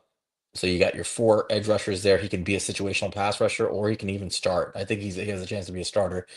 Your defensive line, we signed BJ Hill in the offseason, and we've added Riley Mills and Howard Cross Jr. to it. Now that's a defensive line. Yep. That is a defensive line group, right? Dexter Lawrence, BJ Hill, Riley Mills, Howard Cross Jr. That looks nothing like the shit we've been pouring out the last couple of years. That's a bit that's where we've had impact, and we didn't have to swing till day three for this, and it works out. And I think these are good players. Wide receiver room, we added Mike Williams in the offseason, and we draft Ricky White here. We missed on some guys we would have maybe taken earlier because we prioritized other positions. But I think that's a solid room addition, and Ricky White to pair with Malik Neighbors. There's more work to be done in the wide receiver room.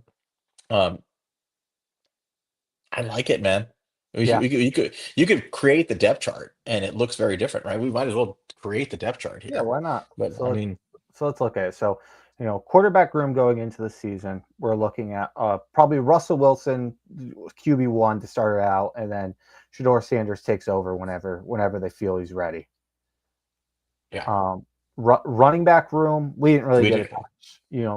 We didn't touch it in free agency, maybe UDFA, but you're going back with Tyrone Tracy and Devlin Singletary. You feel pretty good about that as a 1-2. It's not. It's certainly something I would have liked to upgrade, but I'm okay where I am. Left tackle, you have Andrew Thomas. You have Morgan Moses as a swing backup. You have Runyon at left guard. You have John Michael Smith as center.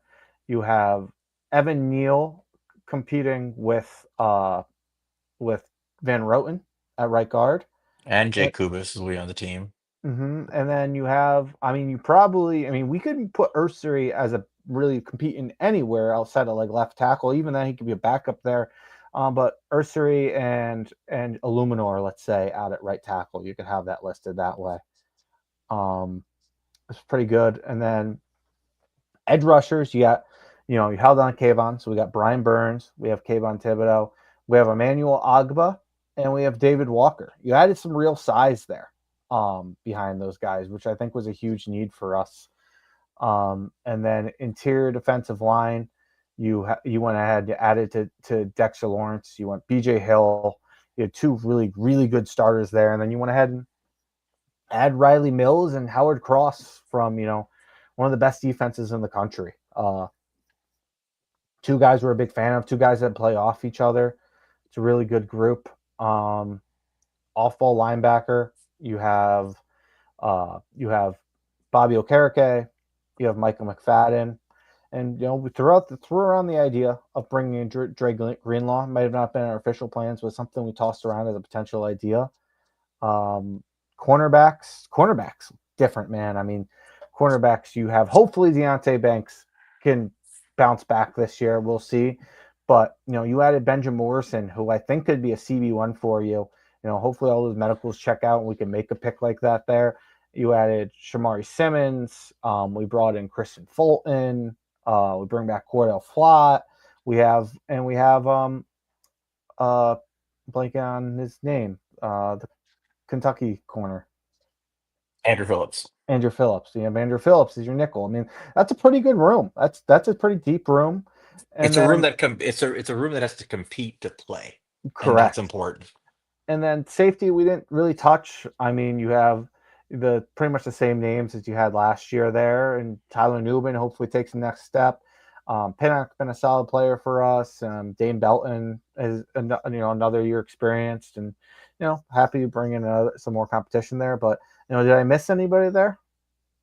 No, I mean I think I would have erred on the side of trying to bring in a center fielder here, Mm-hmm. as opposed to Pinnock.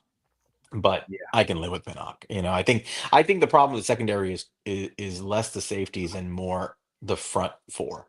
Yeah. And I think we're addressing that pretty aggressively here. Yeah, I think that's fair, and that's something we'll talk about when we do our free agency episode, and we'll get some more ideas for maybe a deep safety.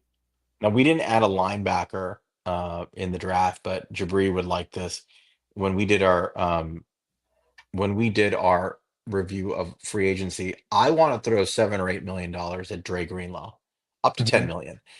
Dre Greenlaw is looking for a chance to prove himself again, get to a new team.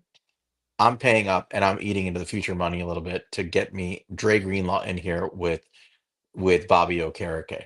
I think that building from there, that's a player I would add because I think he has a tremendous amount of value. So I do feel like that would add a lot of power to this defense. Yeah, K Mac, I do feel some passing on Nick Scourton regret too. Like I said, I wanted Scourton there.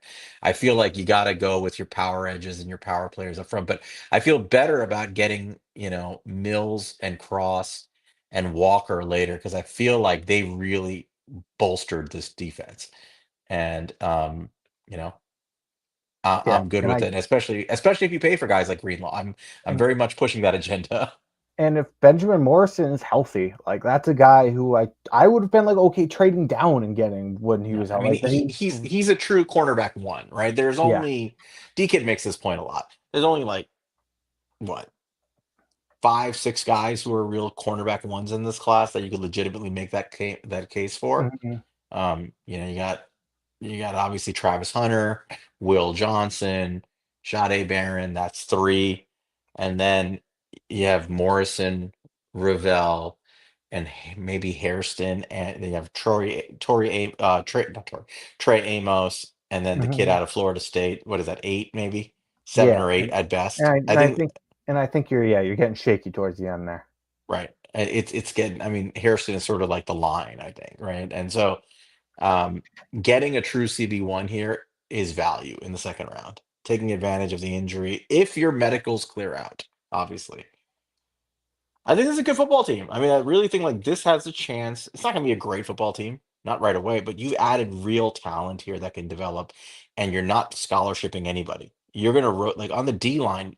What I'm most excited about here is that D line, Monty, of Dex, BJ Hill, Howard Cross Jr., and Riley Mills, and the four of them just rotating, rotating, rotating.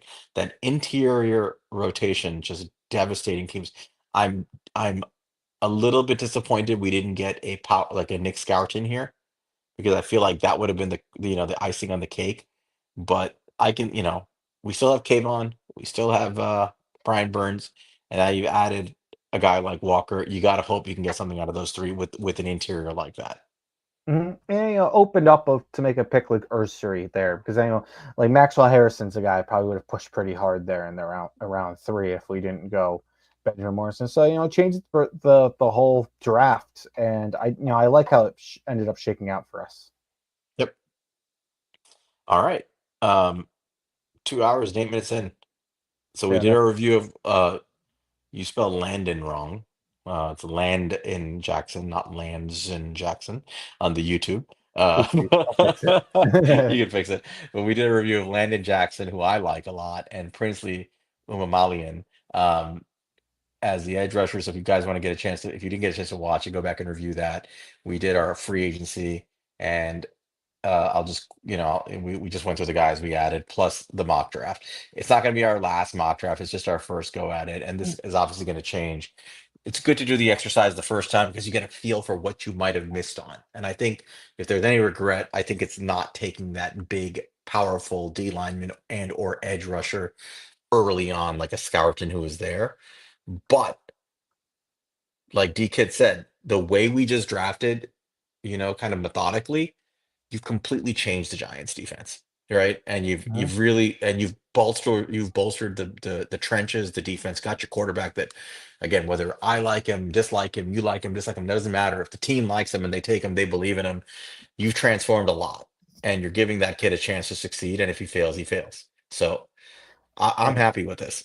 yep, and you got a quarterback, and you built around that quarterback. You got Yep. you got a tackle, you got wide receivers, and you did a lot in free agency to help him too. So, Yeah, we didn't get a running back, which kind of sucks in this class, mhm, right? We didn't yeah, get one, it's a but great there. class. I would have loved Taj Brooks. I Todd love Brooks that. is who I wanted, but that one hurt a little bit. That one That got one hurt it's the me the one, most from yeah, everything that that's happened. it's the one that got away. Yeah. Anyway, that's it for this episode. I got to figure out what we're doing for next week. I think Monty and I will take it offline and try to bring you something cool. We'll definitely do a couple of reviews. We're going to start with Ty Robinson's review for sure. We got the Um, combine coming up next week, so that's probably something we'll have to talk about a little bit. Next week, okay. I'll see what I can do about next week.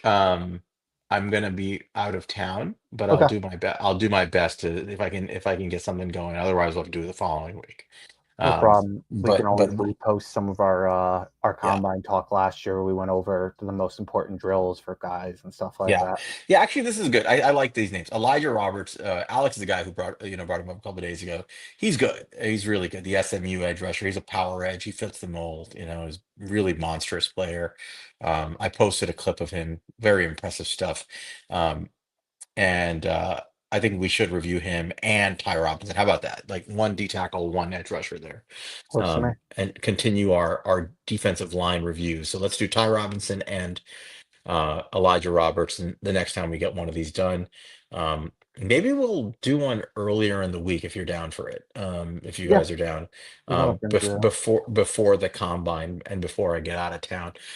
Until then, we will see you guys around. I think R0B is still doing a space if everybody wants to join. And we'll see you next week. Before we go, remember to follow us. Follow us at He's a Giant Pod. Follow Monty at MONTECRI5TO. Follow me at Queens_guy. Before you log off, please like, subscribe, and share with your friends. Thank you guys. We will see you next week. Go Giants. Go Giants.